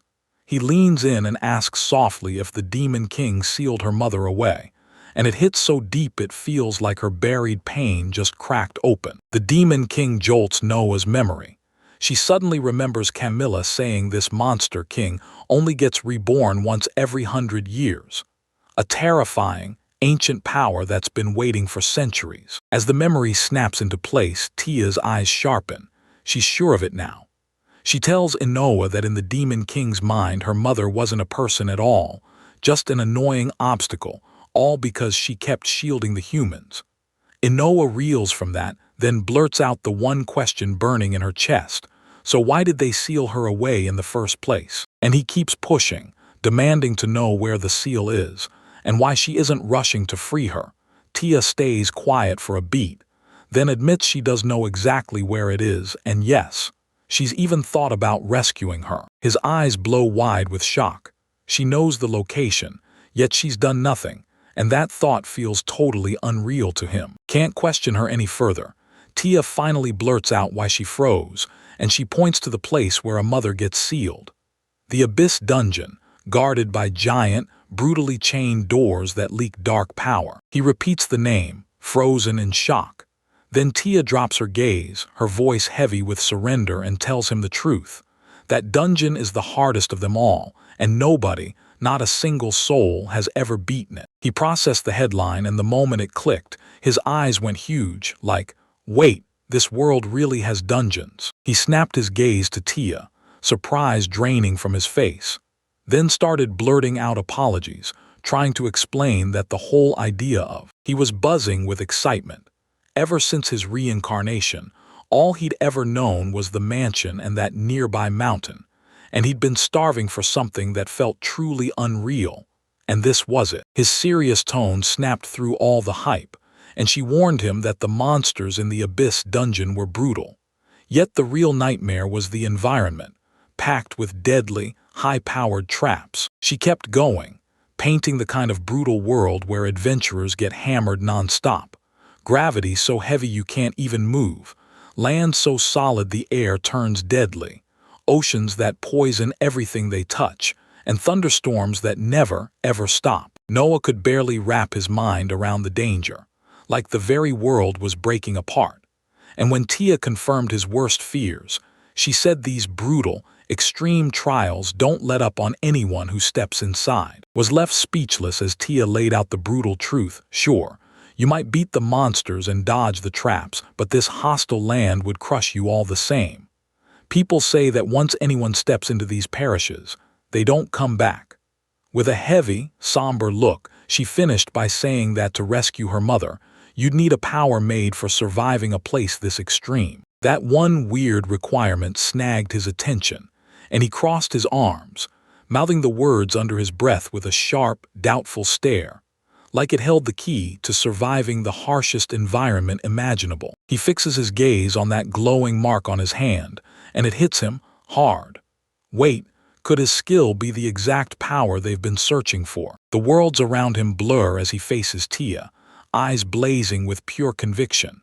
Then he declares, loud and clear, that he'll rescue her mother with her, and Tia is left totally stunned by his son's bold words. She snaps back fast, reminding him she warned him earlier, asking if he even caught her words, because right now it's impossible. He admits it could be impossible for now, but he's got a plan.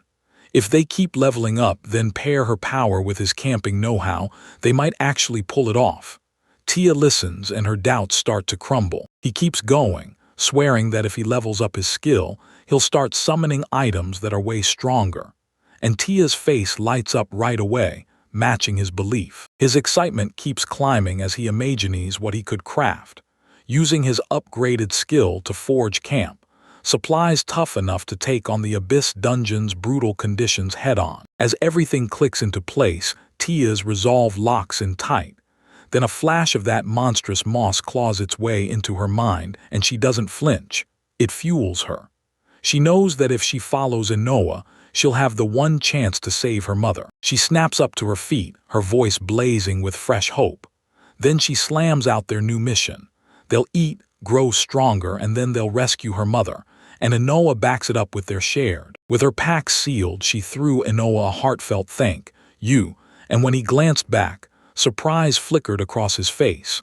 Then he nodded and agreed without a second thought. He was still reeling from her gratitude when she popped another question. Could he cook something before they called it a night?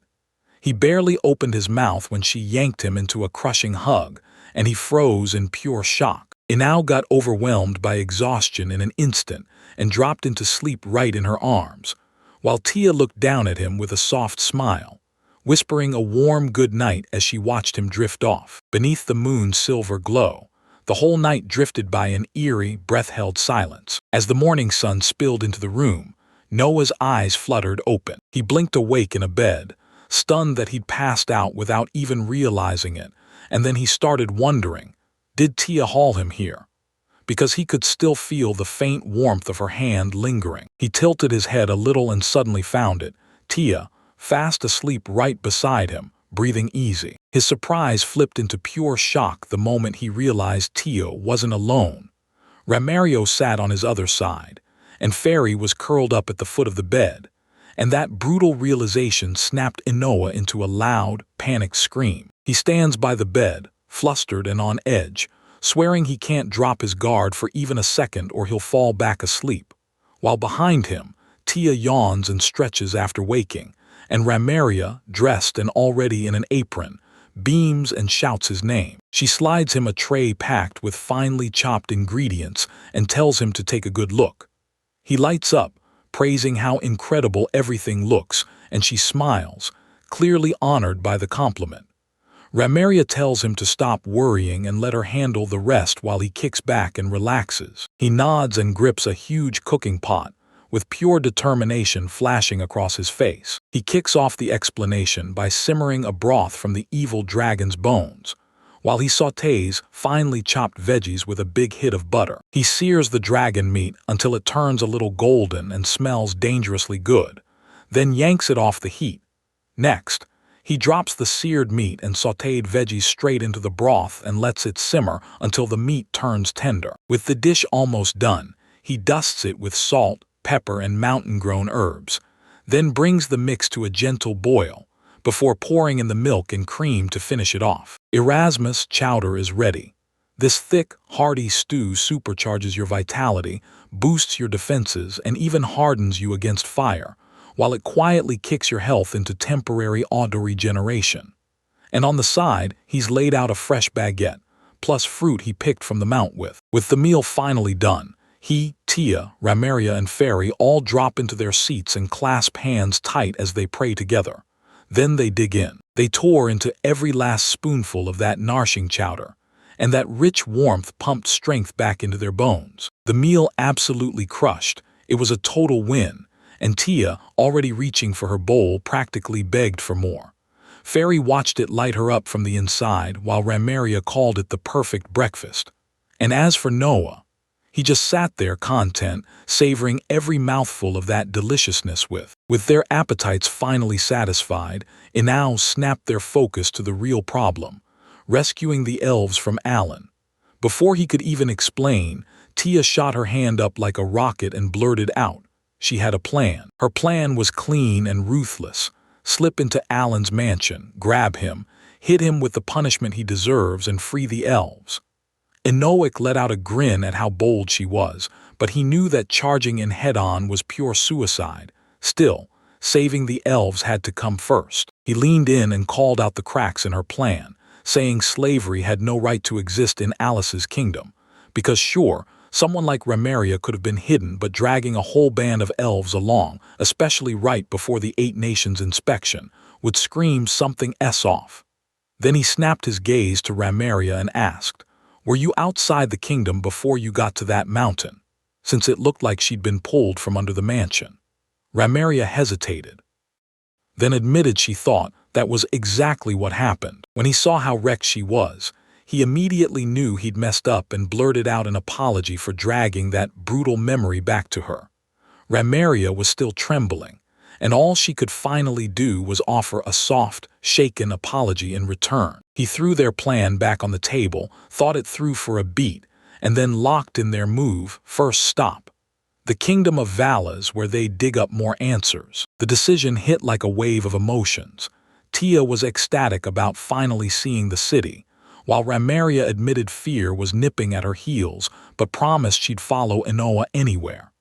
For Fairy, though, this was far more terrifying than excitement, because it would be her very first trip to a human city. As they geared up to step into the human kingdom, Inoa suddenly snapped. He shouted that everyone needed to switch clothes so they'd blend in, and then he turned to Fairy and warned her to hide those unmistakable elven ears before they got spotted. A little while later, the makeover was finally done. Inoa watched from above as Tia beamed and declared they were ready.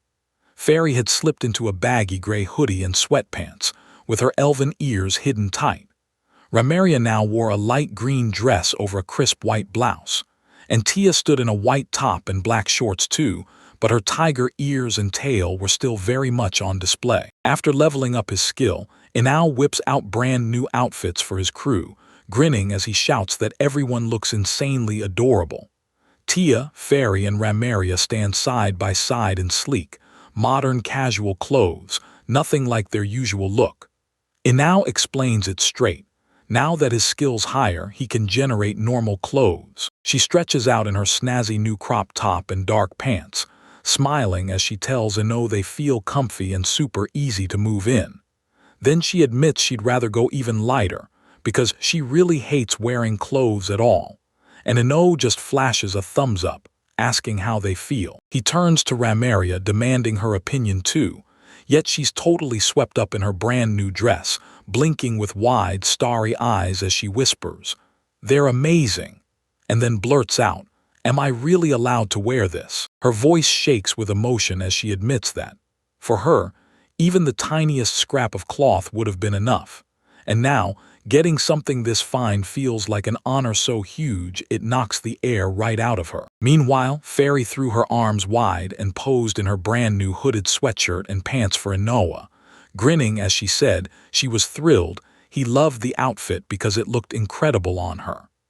Then she leaned in and confessed that up to now, she'd only ever worn the elves' traditional clothes, so getting to wear something totally different felt amazing. Her words slam into Ramaria's head, making her wonder if all elven women wear the same kind of outfit as Fairy, only for Fairy to snap it clear.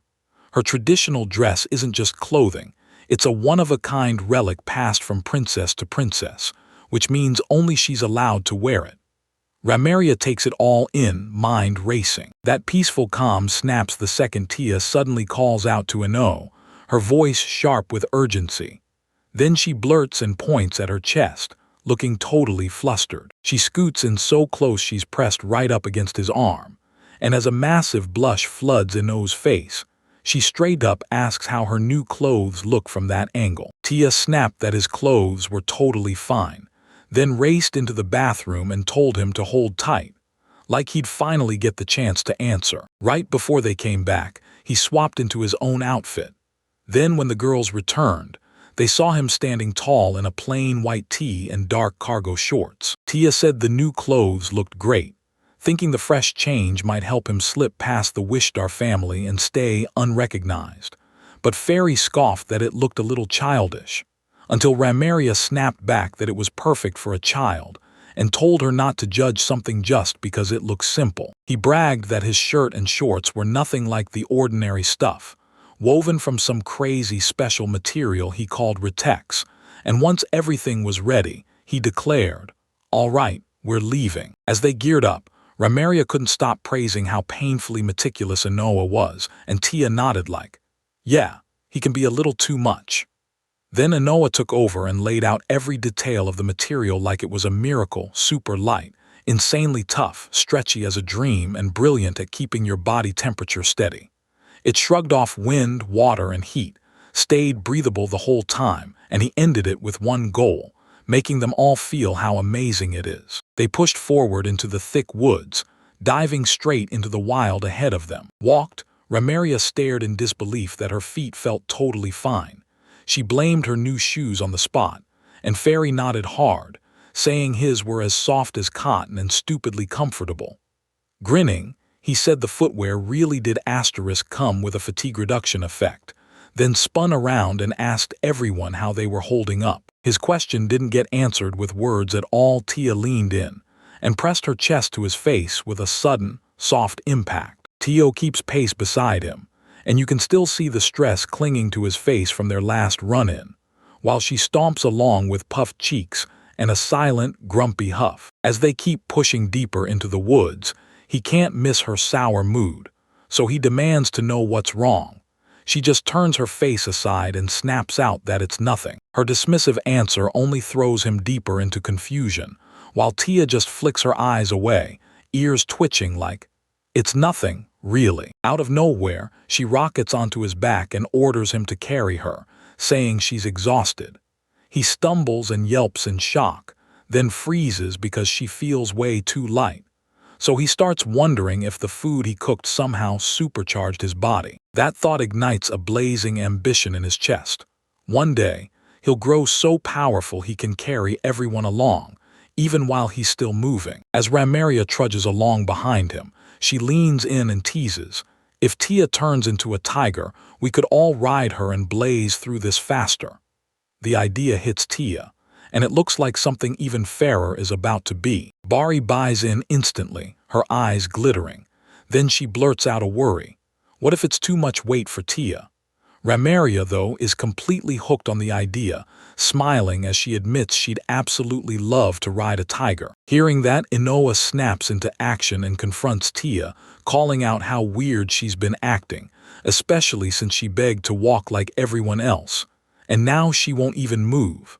Flustered, Tia blurts back, "I don't just want to walk like them, I want to walk with them." She scoots closer to Inoa, cheeks burning, and whispers the truth, "Yeah, she's a girl after all."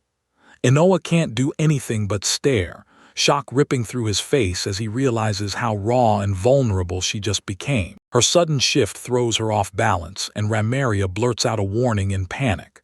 Tia regains control and snaps, demanding Inoa compliment her clothes, worry if she's tired, and then calling him an insensitive idiot for not getting it.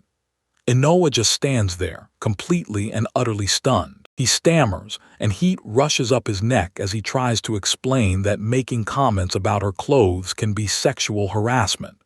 Tia just stares back at him, and her expression gives nothing away. Then he lays out his reasoning, and doesn't even ask if she's tired, because he trusts her strength like it's iron. He knows a trip like this won't wear her down, and his explanation just blindsides Tia. His words, "I trust you," slam into her mind, and for one stunned second she freezes, eyes widening as the truth finally hits. That heavy trust lands on her like a switch, and boom, her whole attitude flips. She grins like she owns the place, flexes her arm, and says if she locks in and sprints in her tiger form, they'll be at their destination in no time. Inoa just stares, shocked that her mood changed that fast, thinking, once again, that women are complicated no matter what world you're in. With a burst of smoke, she erupts into her massive white tiger form. Then a deep, rumbling growl rolls out as she beckons everyone to pile onto her back, and the whole crew rockets across the land in a blur. Their breakneck ride slams them right to the edge of a massive, loud city, and when they finally drop their mounts, Inoa stares at the kingdom of Valas like it's never-ending. Tia, fully back in humanoid form, blinks at the crowd by the thousands, and you can practically hear her excitement bouncing off the streets. In the city of Vals, a towering multi-story fortress with twin spires looms over the streets. Right here sits the Adventurers Guild headquarters. And when you step inside, a man in gleaming golden armor flashes a huge, toothy grin as the light dances off his polished chin guard. In Oa, He and his crew finally pushed into a roaring city where market stalls erupted on every corner and carriages clattered non-stop. And the very first thing they did was start hunting for information. Tia's eyes snapped to a nearby food stall the second she smelled grilled meat rolling through the air, so good it practically yanked her forward. She lit up with sparkling excitement and blurted that everything looked insanely delicious, like she could eat right now. Inoa quickly yanked her attention back, reminding her they had to hit the guild first. Right then, a vendor was yelling at someone who tried to chow down on raw food without paying. Inoa led the way, and the group pushed through the city streets until they finally stopped in front of a towering, multi-story building that screamed, "This is the place." He pushed open those heavy wooden doors, and a wave of nerves crashed over him. This was the Adventurers Guild, and his heart knew it. Right behind him, the girls leaned in, eyes wide with curiosity, but their smiles were tinged with doubt. The moment they stepped inside, the place stole their breath. A huge open hall spread out in front of them, towering under a high arched ceiling, packed with people and crackling with energy, and all they could do was stare, wide-eyed, like they couldn't believe it. In that huge cavern, loud, battle-hardened adventurers were downing drinks at tables, bargaining at the counter, and eyeing the quest board like it might drop their next big payday. Their youthful faces barely had a chance to breathe before unwanted eyes latched on. Then a spiky-haired guy with a smug smirk swaggered over and snapped that this wasn't a place for kids, while another adventurer nearby laughed and told them to go home and drink their mother's milk. And the first one even made a crude invite for the girls to have a drink with them. When they got mocked, the four companions didn't flinch. They stood their ground with stone-solid faces, daring the men to keep talking as the tension in the air thickened like a storm coming. Tia started to growl right beside him, her anger simmering as the adventurer kept taunting them. He whispered, "Tia," and pressed a hand to her shoulder to hold her back, because he could feel the disrespect aimed right at them. He laid out his logic, begging her to stay quiet, because one wrong stir could yank Alan's attention right in, and Tia hated it but still nodded. Just as the tension finally started to ease, a brand new voice snapped through the guild's noise and called out straight to the black-haired girl. A man in blazing plate armor loomed into view, his cruel grin stretching wide as he spotted Remeria at once. Then he barked, asking what a slave of the Wishto family was doing here, sneering that she'd been so useful before. And the words hit like a hammer, terror exploding across Remeria's face as her eyes went wide in shock. Reacting to the man's aggression, Fairy darted in front of him and threw herself between him and Inoa, shielding the boy. Remeria was still trapped in fear, so all she could do was choke out their names while the knight towered over them. And somehow a smirk curled across the man's lips. The knight kept hurling taunts and brushing them off as kids rambling on, but as he talked, it hit Inoa like a lightning bolt. His words didn't leave room for doubt. This was the one holding the exact info they needed, right now. Before he could even move on his idea, Tia's patience detonated. She stormed up and jabbed a finger at the armored guy. "Who the hell are you?" she snapped, then pressed. "Do you know Dominic?" The knight turned out to be a total deranged guild adventurer, blinked like he hadn't expected that, then scoffed and ordered the kids to head home before they got hurt. With a condescending smirk, he leaned in and let a gauntlet hand rest on the pommel of his massive greatsword. Then he drawled, smug as ever, "So, are you upset?" He waved their anger away like it was nothing, saying the kids just didn't know him yet. Then his smile snapped shut, his eyes narrowed, and his voice went icy as he stared at the whole group. "Answer me. Why is there a slave here?" He clocks Remeria's terrified face, and her trembling screams one thing. Maybe, just maybe, she knows they need to back away from this confrontation, right now, before it costs her more. Dominic steps up, pretending he doesn't get it and insisting this must be some kind of mistake, until he flashes that nasty grin, because he's got a super smell skill. He says he can spot and pinpoint any scent he's ever met, and then he drops the bomb. Remeria smells exactly like the slave from his memory. With zero doubt in his voice, he jabs a finger at her and declares, "That filthy brat is the same slave from my memories." Then his mind flashes back, her in chains, strapped to racks. Inoa realizes she can't dodge the truth, and she seethes at the man's convenient talent, while Dominic keeps goading her, watching as the girl who was just drenched in wounds now looks stunning. His predatory stare snaps toward Tia and the fairy, sizing them up without mercy. Then he grins like, yeah, the other two are pretty tempting too. He snaps his pierced tongue out with a vulgar grin, boasting he can mess with all three of them right now. Then that blatant threat hits Inoa and his companions like a wave of shock and disgust. That vile comment hits like a final blow, right as Inoa's eyes blaze and crackling rage fills the air. He snaps into action, voice low and unshakable. Let's get out of here. Without a word, he snaps around and strides ahead, dragging his party up a towering staircase to smash out of the hostile guild hall and leave it all behind. He clenches his teeth, his body trembling with rage he can't let out. Tia stays silent beside him. Fairy keeps staring at beneath the hood with worried eyes, and Ramaria softly calls out his name, her voice dripping with concern. Tia clenched her fists, ready to act, but Inao brushed it off, telling her to drop it and insisting they can't take on Dominic right now. As they drift away, Dominic scoffs and calls the retreat a snooze. Then he starts gloating to himself, replaying the old fun like it's dessert. How he'd slap a cigar to Ramaria's face until she sobbed and begged, how he'd stomp on her head while Alan laughed, and how her sheer, gut-wrenching despair still turns him on. He practically hungers to see that terror snap back into her eyes. Then those words slam into Ramaria like a punch, twisting her expression into pure horror as tears flood her face. His taunts keep roaring as he calls after them, smug grin blazing, daring them like, "Did you forget something?" The crew stops cold, and while Inao's back is still turned, a brutal pressure slams out of him.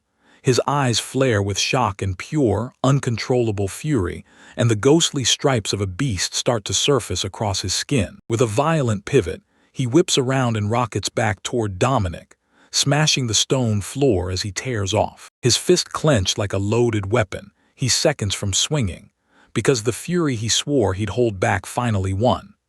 The guild hall erupts with shock as the sudden blow stuns everyone, even his own crew. From across the room, he murmurs a quiet apology, admitting that no matter how hard he tried to restrain himself, his anger still broke through. In a glittering courtyard, the crowd's shocked gasp erupts as the armored man, Dominic, gets blasted flying through the air, while one guy can't stop wondering what kind of power this boy even has. Inoa stays planted, fist tight, the crescent symbol glaring on his skin, and he thinks with real relief that it was a good thing he hit the slums before coming here. His companions surge to his side, and Tia, arms crossed, fires off a reminder. The plan was to stay out of trouble. Fairy blurts an apology, then swears she couldn't just let Dominic's actions slide.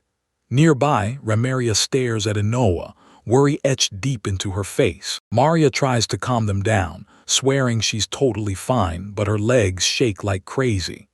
Tia just laughs it off, saying that if Dominic had come any closer, she would have clocked him herself. Then she fires off a quick burst of punches in the air to prove it. Inoa takes in Ramaria's distress and lets out a heavy sigh. Then Fairy strides forward and rests a hand on Ramaria's shoulder, telling Inoa to step back and leave Ramaria to her. She'll handle that trembling girl herself. Dominic lunges up across the courtyard, face twisted with rage, and roars that he has no clue who hit him or how they got here, because it doesn't matter. Then he shoots a chilling glare and demands, "So, you ready to die?" From up above, a thunderous voice tears through the air, shouting so loud it's got you frozen in place. The command jolts Dominic and Innova at the exact same time. They both snap their heads toward a balcony above the courtyard, where a cloaked figure stands, silently watching everything unfold. With a feral burst of motion, the man vaults off the balcony, slamming down in a thunderous crash right between the fighters, so hard the ground fractures, and he flings open his fur-collared cloak to shield Innova from Dominic's incoming strike. Inoa froze when the man showed up out of nowhere, eyes stretched wide as shock hit, silently trying to figure out who this sudden rescuer really was. The answer came from the onlookers, and Dominic immediately clocked the man as Rod Macbeth, the guildmaster, while Noah caught it too and realized he was staring down the guy who ran the whole operation, and even Ferry felt the weight of his authority. Unshaken by the interruption, Dominic's wild grin snapped back as he jabbed a gauntlet finger at Inao, declaring the combat arena was exactly where they'd finally settle their score,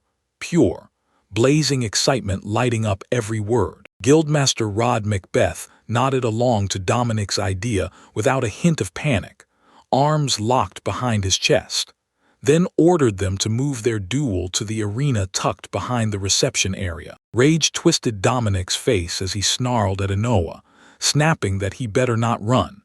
Yet Inoa stared him down with ice-cold resolve, silently swearing he'd pay back every single hit 100-fold. While Inao's party stared at the danger ramping up, Ferry blurted out that if anyone had to step in, it had to be her. She was the one who caused the mess. She promised she could end it in a flash, but Inao cut her off, insisting it was okay and they didn't need her taking the fight. He whirled back to his crew, smirked with confidence, flashed a thumbs up and shut down Ferry's worries, while Inoa leaned into Tia and promised, "I've got this," urging her to trust her master to deal with it. Concern flooded her face, her wide eyes locked on him as he started to leave. She flashes a confident smile, then leans in and fires off the last bit of encouragement. "All right, I trust you know I've." Her voice booms through the huge stone-walled combat arena, up above. Way down below, Inoa and Dominic stand facing off across the dusty ground, and the crowd packs the upper walkway like they're ready to explode. Up in the stands, his crew screams for him. Tia pumps a fist and demands that Inoa smash the opponent, while the dark-haired girl beside her only cheers his name like it's music. Elsewhere in the crowd, the energy turns sharp and opportunistic. Adventurers start throwing bets, one guy joking about how many minutes it'll take Dominic to claim victory, and then it snowballs fast. One man slams down 80,000 souls on Dominic, another fires 50,000 more, and suddenly the odds stack up hard against the NOAA as the bets keep piling in. In the arena, Dominic sneers at the gullible crowd from below and tells Inoa that his quick hit earlier proved he's not weak. So now he promises he won't take him lightly anymore, and he's going to smash him with everything he's got. His gaze snaps to the stands, and that cruel smile crawls onto his face as Ramaria recoils in pure terror. He wets his lips, tossing out a new demand. Once he wins, he wants to know exactly what he'll get to hand over as a slave, because he's itching to toy with her again. Noah's face instantly twists, his eyes snap wide, his pupils tighten, and raw, unstoppable rage floods every corner of him. He snaps his gaze upward, rage blazing across his face, and fires back at the armored warrior. "So what happens if I crush you?" Dominic, still kneeling to stretch, laughs like it's nothing, then mockingly swears that if Inoa wins, he'll follow any order, because the whole idea is just too ridiculous to take seriously. He stared in pure disbelief as Dominic erupted in a blazing, crushing aura, like his power had become a storm. The armored man bellowed that he'd never let Inoa's threat happen. The boy just froze there, staring hard, wondering if this terrifying pressure was fueled by magic. As Dominic clenched his gauntlet fist, a sharp whip of glowing runes snapped into the air, crackling like it was alive. From the sidelines, Guildmaster Rod Macbeth stared and instantly called it bodily enhancement magic, then clocked Dominic's deadly, cunning style, the reason everyone knows him by that name. And with that kind of power rolling, Rod was sure the kid was about to get himself killed. That's when the Golden Crow name finally made sense.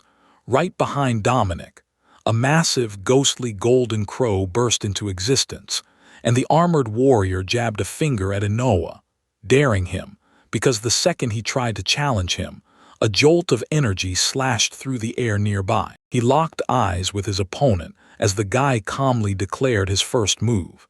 He was going to shut down every one of Inao's escape routes. The boy planted his feet and weighed every move, and his logic snapped into place. If Dominic was boosting his body, then the only play was to boost his right back. His decision hit, and the spectators went wide-eyed as he dove into his inventory. Fairy, Fred, and the dark-haired girl stared while he pulled out a strange, pulsating organ. One of them joked it looked like a delicious heart, but Inao knew better. That camping item, True Cut, held something way more dangerous than it seemed. He didn't hesitate. He drove the knife in and split the organ open, then squeezed out a tiny dark core, popped it in his mouth, and instantly felt raw power slam through his body. Suddenly, Inoa clutches his chest, drenched in sweat, and screams like agony is ripping him apart, heat burning through his veins. Up in the stands, his friends snap their heads his way in panic. Ramaria calls out that something's horribly wrong, Fairy says he looks like he's suffering, and Tia blurts out the worst guess yet. Did he get food poisoning? Because it sure seems like a terrible idea for a human to chow down on raw entrails. Across the arena, Dominic locks onto Inoa's slumped, staggered stance, and his gut twists, something seriously off, because Inoa is wide open to get hit. Dominic can't stop the thought. Did the boy just freeze after realizing he never had a chance? He cuts off the thought with a cruel grin, like the reason doesn't even deserve air, because all that's left is one truth. He's staring at someone moments from death. Then, with that final certainty burning in his head, he swings his massive sword down and halves the world, ready to land the last blow. With a triumphant roar, he explodes forward and vanishes the gap in the blink of an eye. John snaps his ultimate technique into place. Destructive slash, unleashing a brutal wave of energy that rips through shattered earth straight toward the exposed Inoa. As the attack explodes, Ramaria's face twists with pure terror, and she screams out his name. When the dust finally clears, a terrifying new figure steps out of the wreckage. Inoa is fully transformed, red horns blazing with flame jutting from his temples, a long scaled red tail curling behind him, and draconic scales now covering his arms and feet. His expression shifts too. Now his eyes blaze a piercing gold with reptilian slits. In the crushing quiet, the crowd can't even breathe until someone finally blurts out, "Is the kid still alive?" Another spectator just stares, stunned that he managed to block a technique like that. Ramaria, Tia, and the fairy go rigid with disbelief, and Ramaria can only whisper, his very appearance has changed. Dominic just stares, frozen in disbelief, his face twisted with shock, because he can't believe Inoa actually blocked his ultimate technique, that devastating slash. His eyes narrow, pupils squeezing into razor-thin slits as he stares down the transformed boy.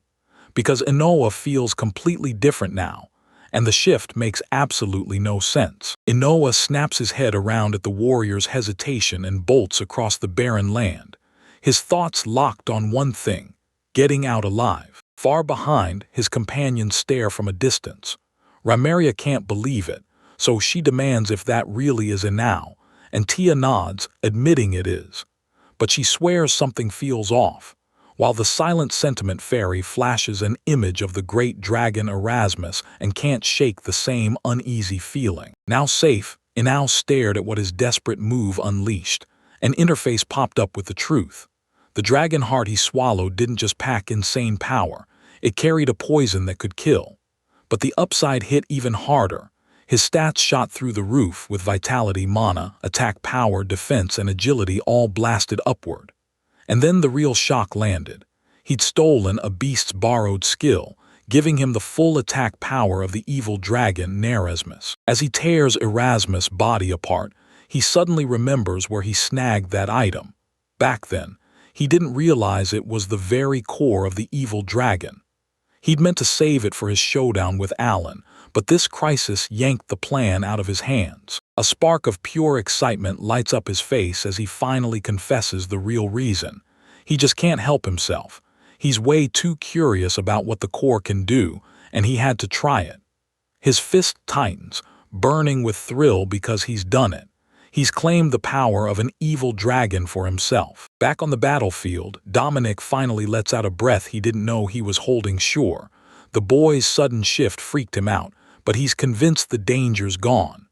Meanwhile, while the night keeps its secrets, Inao studies a freshly grown draconic tail, smiling like he's got nothing left to fear. Refusing to buckle under the boy's brand new draconic form, Dominic decided he was done playing. He'd end this with his ultimate technique, gathering every last ounce of power as he roared, and an ocean of crackling force surged through his sword. Dominic roared one last challenge as the crowd screamed in terror, convinced the whole arena would shatter under his power. Then, with a brutal cry of "Die!" he unleashed his devastating slash. A colossal burst of energy that ripped across the ground straight for Innova. The blast slammed straight into Inoa, but he didn't even flinch. His face stayed calm as the shockwave shattered like glass against an invisible wall, leaving him totally unhurt. He stood there unshaken, right in the middle of the wreckage. Craters gnawed into the earth from the blast, and somehow he'd taken it all in stride. The dust finally settled, and Dominic could only gape in disbelief. His opponent looked totally unscathed. He didn't even have time to process it before Eno's fist erupted, braided in dark, draconic power. That blast threw a shockwave so far it shook distant places. Inside the nearby building, Fairy and Ramario froze as a hole tore straight through their ceiling. But Tia only tilted her gaze up at the roaring pillar of energy outside, and when she saw Dominic and Enoa were gone, she grinned, satisfied that Enoa had nailed the mission. Meanwhile, Dominic got blasted sky-high by the counterattack, rocketing over the city below as he lost control of his body. As he hit the ground, his mind sprinted. How could armor built to survive high-level monster blows crack in just 2 hits? He couldn't even wrap his head around who that boy was, but the shock snapped into iron resolve. "Next time," he swore, "it ends with you." Then he poured every ounce of focus into hardening his body for the impact that was coming. He slams into the ground, staring up in stunned shock, and above him Enoa hovers with one blazing horn and a long, scaly tail, then fixes him with a gaze that feels totally emotionless. His arrogant swagger shatters. Raw fear slams in. He stammers out an apology, admitting he's lost and begging for mercy, until panic breaks and all that comes out is a desperate, trembling question. "Who the hell are you?" Inao brushes off Dominic's plea like it's nothing, then snaps that he doesn't need a single apology, not from anyone. With a raging roar, he declares that the only person Dominic should be begging is Ramaria. He grabs the terrified guy by the nerves and orders him to clench his teeth.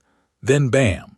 He unleashes the evil flame fist, blasting a massive torrent of demonic fire straight through the chaos. The impact blasts up a massive wall of dust and smoke, swallowing everything from sight. When the smoke finally thins, Dominic is revealed sprawled in the middle of a crater, his once glorious armor shattered into jagged pieces. The transformed Inoa stands on the fallen warrior's back, staring off into nowhere, like he's still trying to wrap his mind around the crushing power he just unleashed. Inoa stared at his own hands, and a wave of relief crashed through him when he saw he was back to normal. While right beside him the duel's wreckage sat in plain sight, Dominic sprawled out, defeated with his eyes rolled back. And from the crowd, Tia Fresberg erupted in victory, throwing her arms up, screaming Inoa's name like they'd just won the world. As the celebration roars on, Ramaria steps up to Tia, tilts her head and tells the beast woman, "Seeing you get furious for me, it makes me genuinely happy." Hearing that, Inoa snaps in real time. He couldn't just sit there and stay silent while someone dragged an important companion through the mud. Ramaria freezes, her face burning as she repeats his words, "Important too." When motion catches his eye, the long-haired man in glasses snaps into action. He hooks the unconscious Dominic over his shoulder like it's nothing, and vows to haul him to another room. Then he waves Inoa over, reminding her they still need to force Dominic to reveal where the slaves are. Leads them into a secret room and drops Dominic onto the bed.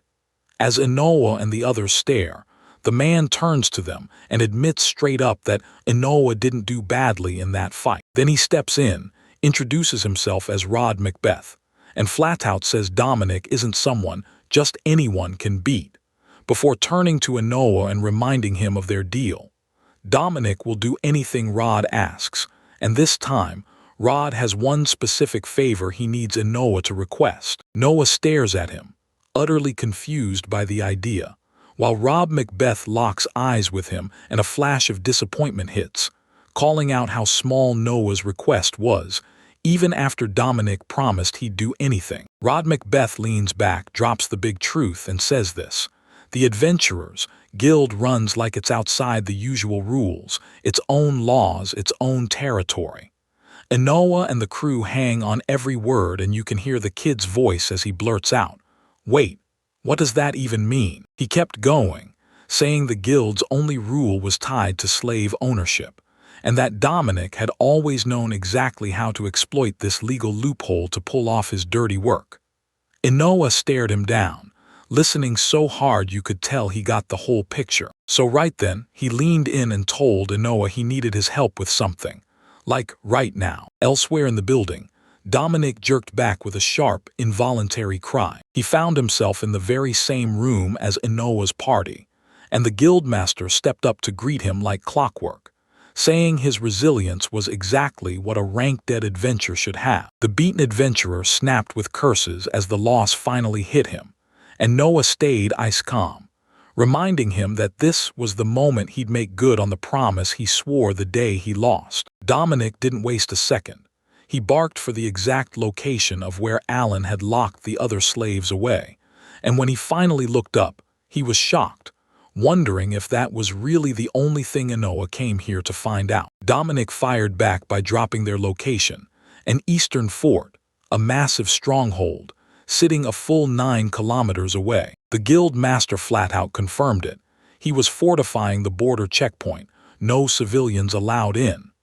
Dominic then leaned in and explained, "Alan's paying the centuries, and the king would never step foot there, so our operation stays buried in secrecy." Bound up and forced to kneel, Dominic shouts that he's kept his end of the bargain and demands they let him go, while Inau leans in to tell Ramiria the border really was the right spot, proving they were right to stay where they started. The guild master strides up and calmly lays the hammer down.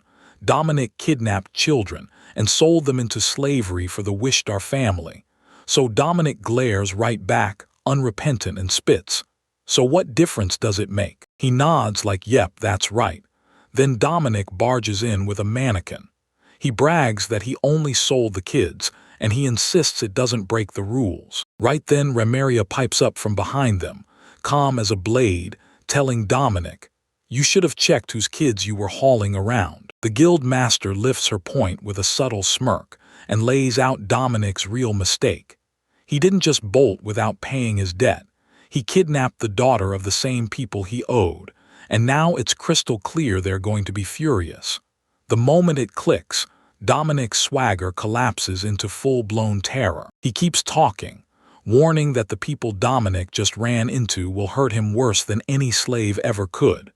Because trapped and powerless, all Dominic can do is spit curses at his own face. His composure shatters. He screams at Inoa, begs for help through tears, and insists he'll be killed if this keeps going. Before the boy can even speak, Tia slides up beside him and challenges Dominic. Who does he think he is to show up asking for help? He tries to ignore her, but Inoa locks eyes with the desperate man and cuts straight to the deal. First, he has to give Ramiria a real, heartfelt apology. Dominic, tied up and panicking, agreed on the spot to apologize, begging them to believe he never meant harm and insisting he'd only followed Alan's orders. He dropped to his knees and begged for forgiveness, his face twisted into a grotesque mask of pure desperation. But when Ramiria, Fairy, and Tia stared at him, shock and disgust crashed across their faces, and Fairy shut him down with a flat, ruthless refusal. Ramaria's fury boomed back at her, eyes blazing and shaking with rage. She screamed that she'd never forgive him, and reminded everyone that he even tried to hurt Inoa. When she sat down, Inau calmly faced the stunned Dominic and told him straight, right now, he had no choice but to swallow his fate and curse the bastards who did this to him. He scoffed at the boys, mocking them for dropping their guard. Then the moment he strained, his bindings groaned and creaked like they were about to snap. With a thunderous surge of power, he triggered his skill. Then the restraints and ropes tore loose as if they'd never been there, snapping apart in an instant. He lunged at the window, cackling like a madman, then bragged that his real gift wasn't flashy tricks, but the work of a master thief, with superhuman smell and a way to snap restraints free. He mocked everyone for thinking he'd expose his secrets in their duel, thanked the guild, and shattered through the glass, leaving the crowd frozen in pure disbelief. But Dominic face-planted, couldn't even lift himself, and Noah stayed ice-calm while he raised a tiny bag, then told the guildmaster he'd slipped something into the man's food while he was asleep, and the guildmaster watched the effects start to kick in. He spills the truth behind Dominic's collapse. A paralysis mushroom. Its venom locks your muscles tight, and even a tiny dose can leave a person frozen in place for a while. Rod Macbeth's foot slams Dominic to the ground. Paralyzed and panicking, Dominic begs, promising to bring back the girl and stop trying to run. But Rod stays ice-cold and tells him the outcome isn't up to him anymore. Then Rod snaps and tells Dominic to look back at the crowd of enforcers, grim, hard-eyed, waiting. Now, Rod says, you plead your case to them. Panic and rage crash over Dominic the moment he finally understands the betrayal. He rips into Rod with screaming fury, begs the incoming men to stop, but nobody listens as his cries get swallowed up. As brutal retribution kicks off, Inau steps in front and blocks Remaria's view, whispering for her not to look, so the young girl obeys and her gaze darts away. Nearby, Fairy peers from under her hood with a solemn stare as the scene kicks off, while Tia's face twists into pure, wide-eyed shock. Ramaria tucks close behind her shield, and Inau leans in with calm confidence. This isn't fate's trap, it's karma running its course. He stands beside her among the silent enforcers, and doubt flickers in his eyes as he prays their nightmare is about to get announced at last. Elsewhere, a wild-looking woman with a dragon inked down her arm lifts her long pipe and takes a long drag. Then her face twists with sharp disappointment as she sighs. What a shame. Turns out she's been eyeing the man's punishment and thinking she might do it herself. A stunning woman in an ornate kimono steps out in front of Ino and his crew, her arm blazing with a massive dragon tattoo, and Ino can't help it. He freezes, staring, completely flustered by how revealing she is. Meanwhile, Tia gapes in shock, her thoughts sprinting as she compares the stranger's body to her own. She fixes her gaze on Inoa, face as unreadable as stone, while Inoa's words leave him unconvinced. He can't swallow the fact that a kid so small could have beaten a man like Dominic. The woman simply thanks him, and the boy freezes, speechless for a second, before his cheeks flare hot with a blush. She steps forward and introduces herself as Riene Ruiz, the boss of the Ruiz group, then drops the bomb. Her own daughter was one of the kids kidnapped by the man they're hunting, but he slipped away before they could grab him. Asked what she was going to do, Riene said her daughter has a steel-sharp sense of justice, and after seeing Dominic do something wrong, she'll probably march right up to him. Riene can only pray her kid stays safe. Even with fear gnawing at her, she snaps. She's not backing down. She'll smash into this with her crew and settle it once and for all, while a wall of tough men stands right behind her, ready to spring. Noah shoots her down right away, shouting that doing this will turn her into a criminal. He insists that even if she manages to pull her daughter back, they'll snatch the girl away all over again. Riene hears the truth in his words, then plants her feet and says, flat out, that if she can save her daughter, nothing else matters. Riene and her crew brace to depart from a wooden dock, and Noah yells her name like his life depends on it. Riene Ruiz stared back with wide, earnest eyes as he fired off a shocking proposal, insisting she hand the rescue of her daughter to him. Riene froze in surprise, but Inoa hurried on, swearing he couldn't just demand that from someone who'd already helped him, and he promised he had his own reasons for stepping in. As he spoke straight to her, he called her Riene-san, and everything in the air seemed to ease. Then he dropped the truth. If she really wanted the best for her daughter, she needed to wait calmly for her return. His desperate plea hit Riene like a punch, freezing her mid-breath, eyes wide with pure disbelief. His eyes narrowed and he dropped his gaze, resolve snapping into place. He knew this wasn't just any issue, it was tied to the Wishdar family. So there was only one choice. He had to crush this himself with his own hands. After a tense beat of silence, Rione's face snapped into something softer. She admitted it hurt to ask, but she'd take his favor anyway. Then she thanked him, and the look on his face said she caught him completely off guard. Rione was stunned. Then she dropped into a deep bow before him, swearing she'd repay the favor no matter what it took. Totally flustered, Ino hurried her to step back, but Rione stayed there, still bowed, a tiny smile teasing her lips as she thought, just to herself, how adorably kind he was. From the shadows, an impatient voice sliced through the air, and Tia stepped out, demanding to know if they were finally done talking. She said Inoa was exhausted and ordered everyone to clear out fast. Rione shot up straight with a knowing smirk, and while Tia, right behind her, demanded what was going on, Rione waved it off like it was nothing. When she called that it was time to go, she snapped her men back. Then one of them, rocking a fur-collared coat, bowed and thanked Ino before offering to walk him straight to the exit. Right after that, the Ruiz crew split apart like a curtain yanked aside, and Ino and Tia were left standing alone. She stops at the doorway, swivels back for one last look at Inoa, and then finally slips out. With a playful wink, she blows him a kiss and tells him, "See you later, kid." The door slams shut with a thunderous bang, and Inoa and Tia jump so hard they flinch on the spot. After the dust settles, the group starts whispering about the woman who just left. Pigtail's girl says Rione was charming, but Tia fires back that she could have shown more consideration. Tia even warns that Rione's bold, provocative vibe is poison for a young boy, and when Inoa hears that, his anger sparks hot, because being labeled a boy stings, and he's painfully aware he's 30 years old. Suddenly, his thoughts get cut off midstream. His body gives out. He lunges forward and slams onto the wooden floor, and his companions just stare in stunned silence. The three women barreled up to his side in pure panic. Ino screamed, "No!" and Fairy shot off to fetch help, while Tia clung to him, begging him to snap back to himself. He sprawled on the ground, and through a fog of pain and sweat, a horrible truth hits him. This sudden collapse is the evil dragon core's side effect. He can barely keep his eyes open. His face is burning red, and the whole thing feels hopeless.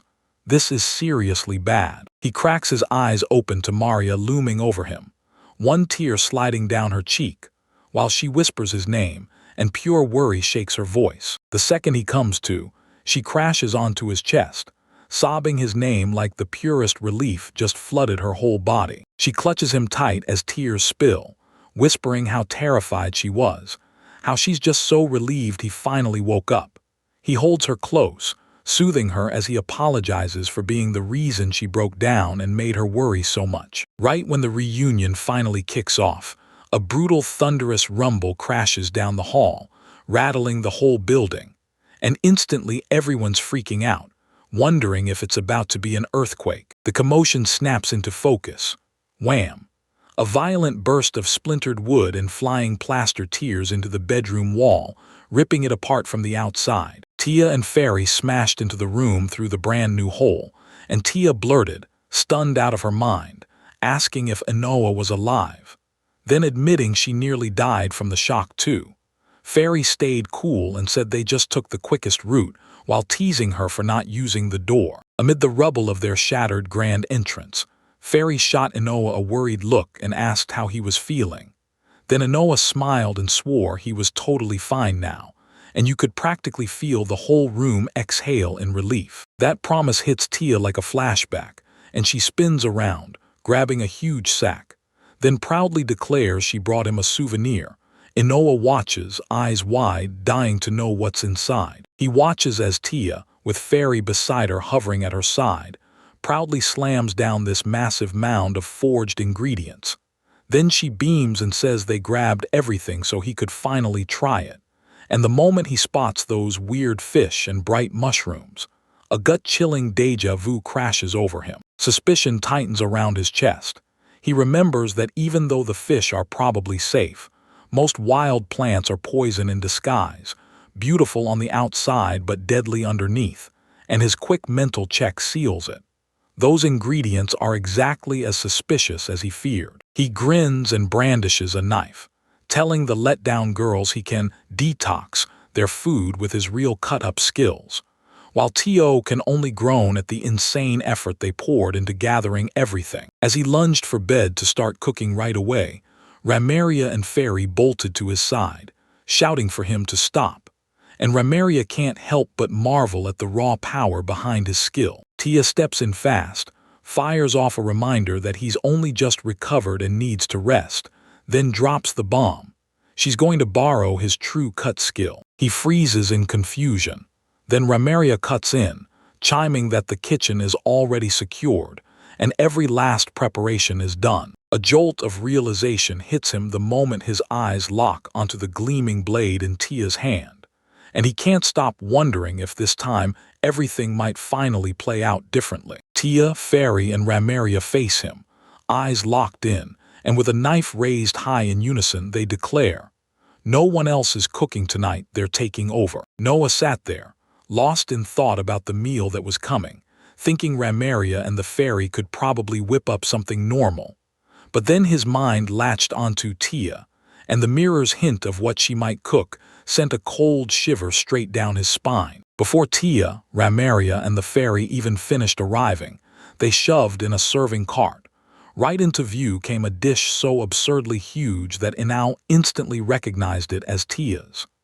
Inao stepped forward, planted her feet, and declared she'd go first to unveil her creation. With a flourish, she lifted the lid and showed her special stew in that huge pot.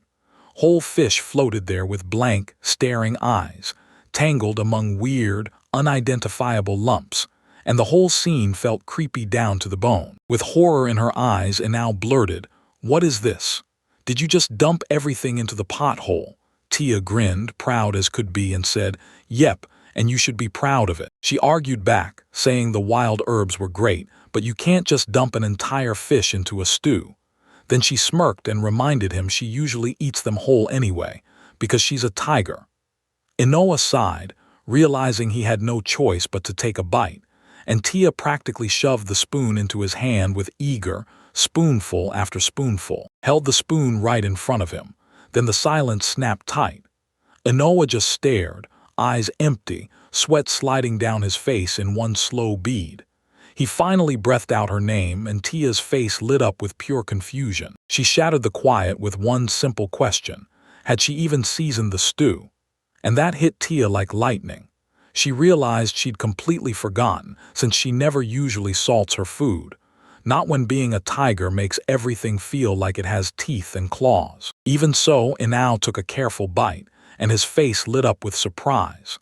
The mountain veggies and fish tasted amazing, no nasty fishy smell anywhere, and he immediately wondered if his razor-precise knife work was the reason. When he praised it, Tia's eyes sparkled. She was over the moon that he loved it. Then everyone's eyes snapped to the next plate, a shiny, glistening piece of fish. Fairy's turn. Fairy grabbed a knife and sliced into the fish with calm precision, and Tia went, "Of course, every princess should know her way around the kitchen." Fairy just smiled and said her servant taught her years ago. Then Inoa watched in awe, praised the dish, and admitted it looked downright mouth-watering. Tia hurried in and fed him a bite, lifting it right to his mouth, then teased him with a grin. Looks don't win, flavor does. So when she dangled that sauced fish in front of him, he finally opened up and went in for the bite. The instant the food hit his tongue, he snapped into an earth-shattering scream that ripped through the room, leaving everyone else frozen, wide-eyed, and terrified by his sudden explosion. Gasping for breath, he snapped, demanding to know what she dumped into the sauce, because it was scorching. Fairy stayed cool and calmly named the culprit, Irikita Hanishi, a wild herb from the elven forest that hits vitality and stamina with brutal power. Then she grinned like trouble, oops, saying she just added too much, and Inao immediately caught the act, accusing her of doing it on purpose and loving every second of his suffering. The fiery ordeal was finally over. Then the last dish hit the table, a plate of golden-brown sailfish fries, and now it was Ramaria's turn. A sweet aroma flooded the air, Inoa nodded like, "Yeah, this is exactly Ramaria for you," and even Fairy chimed in over the amazing scent. Then Tia snapped, "I'm not eating it," even as her tail wagged like crazy and her mouth watered, and Inoa Riley watched her body clearly contradict her words. As soon as he gave her the nod, Ramaria grabbed a bite with chopsticks, leaned in, and held it out. Then he opened his mouth immediately, ready to be fed. He took one bite of the sailfish fry, and his eyes shot wide with pure delight.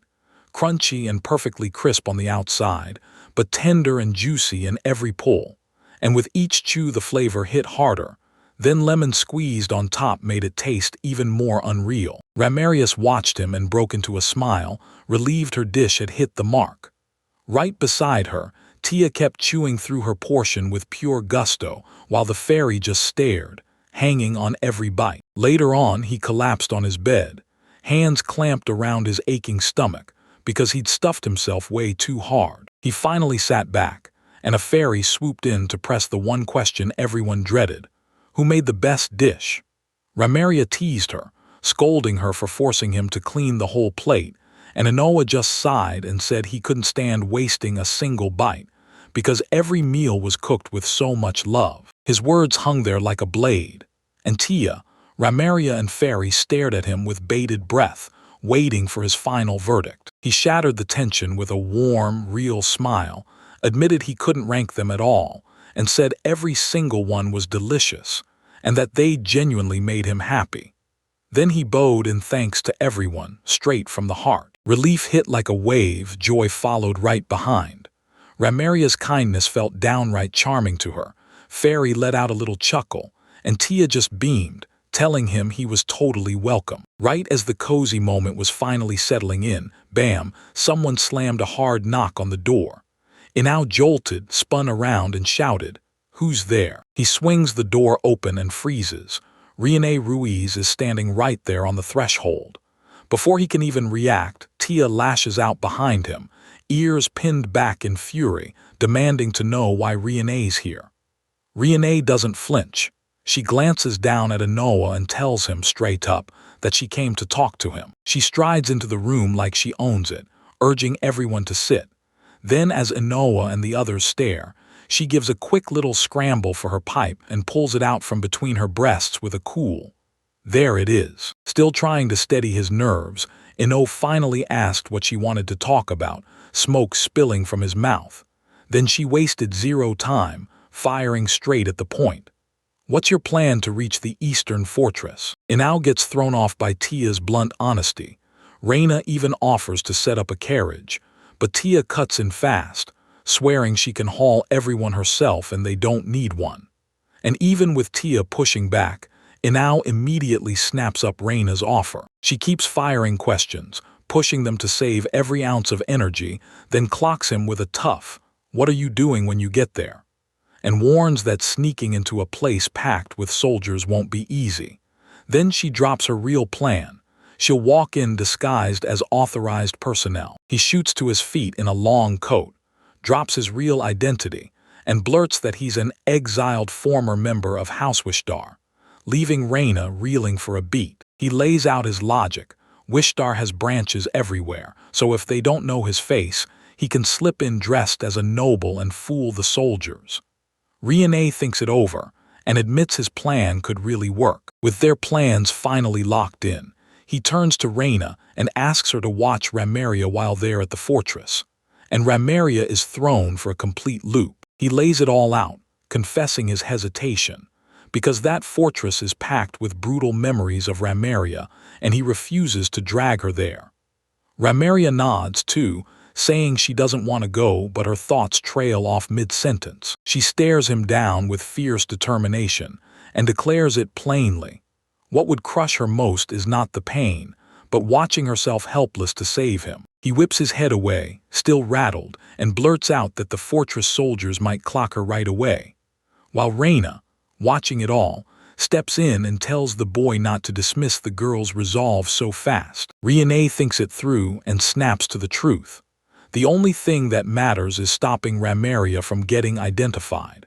Then she smirks, cooks up a fresh plan, tells everyone she'll borrow the young lady for a second, and blasts open a nearby door like she's done it 100 times. 3 minutes later, the door swings open again, and Reina steps aside, revealing a woman with striking blue hair and a classy updo, dressed in a sleek dark kimono. Inoa, Tia, and even the fairy freeze in shock, staring like, "Who is she?" Ramaria's voice rings out after the transformation, proving the impossible is real. And when Inoa blurts her name in total disbelief, his companions just stare, shell-shocked. Tia blurts out in shock that the timid girl from before now looks totally different, and Riene only smirks, showing off her minstrel skill that lets her snap into any look with makeup, dye, and hairstyling in an instant. While Ramaria grips her hands, cheeks warm, admitting she can't help feeling a little embarrassed in the new outfit. She locks eyes with Noah, hopeful as ever, and asks if she can tag along with him right now. But when he stares back, he immediately realizes nobody in the world would recognize her, even as doubt still crawls in the back of his mind. He snapped his head to Reina and pitched a fresh angle for Ramaria's disguise, ditch courtesan and make her a maid instead, then threw in, quick and easy, that either way worked for him. And yeah, he was convinced the courtesan look fit her just as well. Riene instantly clocked his real motive. He even admitted he hesitated because he didn't want the fortress soldiers staring at Ramaria in something too revealing. With a knowing grin, Riene teased him for being so protective, waved them on, and sent them off with good wishes, while Ramaria, now with her hair styled in 2 long braids, watched from the side. Once he'd settled it, he snapped back to the others, and then it hit him like lightning. "Okay, here's the plan. We're taking a bath," he declared. Ramaria and Fairy instantly jumped in, shouting his name and practically vibrating with excitement. He grinned and doubled down on his earlier claim with pure excitement. "Yeah," he said, "all 4 of us are getting in the bath together today." And that sentence hit like a bomb, because Tia, Fairy, and Ramaria froze in stunned silence, their faces packed with shock and total disbelief. At the Ruiz group's private property, Tia can't hide her confusion. She thought they'd all be bathing together, but they're still fully clothed. Then Inoa grins and explains the truth. They've got special sound-aware clothing, and yes, it's made to be worn even in the bath. He's thrilled because now they can all soak in peace and still enjoy the sounds together. Ramaria snaps at him, telling him to knock it off, because the way he says it sounds less like magic and more like torture trapped in fire and water. He steers the crew toward a wooden door and tells them the kicker: step inside this sauna, and every single one of them gets a huge, temporary boost to all their abilities. Tia leaned in, sniffed Inoa, and snapped that he was up to something. She claimed his only goal was to sneak into her bath, and it wasn't sweet at all. Inoa blinked hard, wiped at a tear, and played the wounded fool, insisting he never knew she was the one with motives. Ramaria cut in like a referee, calling it out. The real ulterior motive was clearly Tia's. The trial of the 12 breaks down how to use the artifact-level sauna step by step. You grind through 1 full harmonization cycle, 8 minutes at 198 degrees F, a 30-second cold bath, then 5 minutes of outdoor air, letting it crank every stat up by 300, while any other skill boosts get wiped clean during the run, and the heat spikes higher with each new cycle. After the rules are read and they've hydrated, Innova leans in and asks, "You ready to jump in?" In that scorching room, Tia throws her arms wide and gushes about how calm she feels, while Ramario frowns in worry, telling her not to push it and to run outside the moment the heat gets too brutal. The glass gets flipped, watch the sand spill like a countdown, and the trial kicks off. Soon enough, sweat beads roll down his body, while her bright smile collapses into a strained grimace, trapped in that suffocating heat, counting the seconds like she's sure 5 whole minutes have already gone by. She clenches her teeth and gasps through the pounding heat, sweat pouring down her brow, and after just 1 minute, Inoa beside her clocks the panic in her face. He asks if she can't handle the heat, but she shoots back a denial, insisting she's fine. Denial cracks a second later. She bursts out of the sauna, shrieking that it's way too hot and she's done for. Fairy and Ramario just stare, stunned that even Lady Tia has a soft spot. Then it clicks for Inao. Of course tigers can't handle the heat. 5 minutes later in that scorching room, Ino wipes the sweat off his chin and exhales hard. Yeah, even he can feel the heat crushing him now. She shoots a quick glance at his other buddies, especially the fairy, who looks totally unfazed, then turns to Ramaria and asks if she's still okay. Ramaria just smiles calmly and says she's perfectly fine. Inoa can't help but stare. Their resilience hits him like a shockwave, and he's amazed at how effortlessly the two of them are holding up under that brutal heat. The trial keeps going until 8 minutes slam shut, ending with one last, desperate gasp. Then boom, the first stage is officially over. Noah staggers onto the cold stone floor, crumpled from pure exhaustion. He barely gets through it.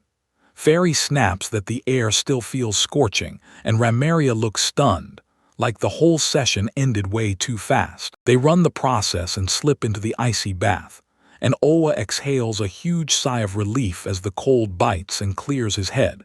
Fairy says she's starting to get used to it, while Ramaria shuts her eyes and murmurs, half in bliss, that it feels so damn good. She sank into the cool water, hoping Tia would finally feel how good it was, and from the bath beside her, Tia snapped back, swearing she wasn't interested in anything. She lounged in the water, stretched slow and easy, and then admitted she'd still choose a good old-fashioned bath in the end. Back in the icy bath with the others, Fairy finally admitted she couldn't wrap her head around how they handled all that scorching heat, because yeah, it had wrecked her too. Ino noticed right away and asked, sharp and worried, if she was really okay. She told them that seeing Inoa's suffering face lit a fire in her chest and kept her moving. Then Ramaria snapped them back to reality. They'd run this cycle again and again, and the next round would spike to 230 degrees. Inoa went in confident, and that made Ramaria grin as she pointed out Fairy was insanely heat-resistant. Fairy confirmed it without hesitation. Their talk got cut off the second the door to the outside slid open. There stood Tia, totally exposed, staring at Noah like, "Why are you not wearing anything?" He totally panicked, yelling that you're supposed to wear clothes for the air bath, and swore he'd throw his on the second he got outside. Then he tried to announce it was time for the outdoor part, but his voice cracked the moment he locked eyes with her completely naked form. Staring at her in pure disbelief, he could only blurt out questions, while Tia, cool as ever, casually wiped her brow and said, "It's just too damn hot in there." With that, she dropped onto the very edge of the wooden deck, bracing herself. She acts like it's no big deal, and Inova's instantly thrown off balance.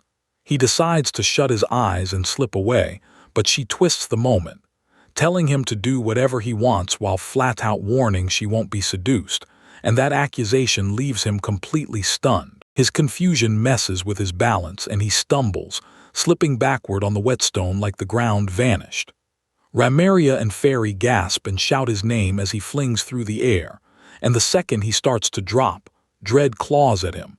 He's going to smash his head, until he lands on something soft, cushioned by a Ramaria sound outfit. He realizes he's landed right in Ramaria's lap, and she cups his shoulders gently, her face creased with worry as she urgently asks if he's okay. He blurts out a frantic apology with stammering words, but Ramaria snaps back the moment it hits her, too close, too fast, asking, totally flustered, why he's the one who's apologizing. She starts to explain everything. "I was just touching him, I swear." But her words choke up, and the unfinished sentence slams into the silence, letting Noah's embarrassment swell. The moment hits Ramaria like a wrecking ball.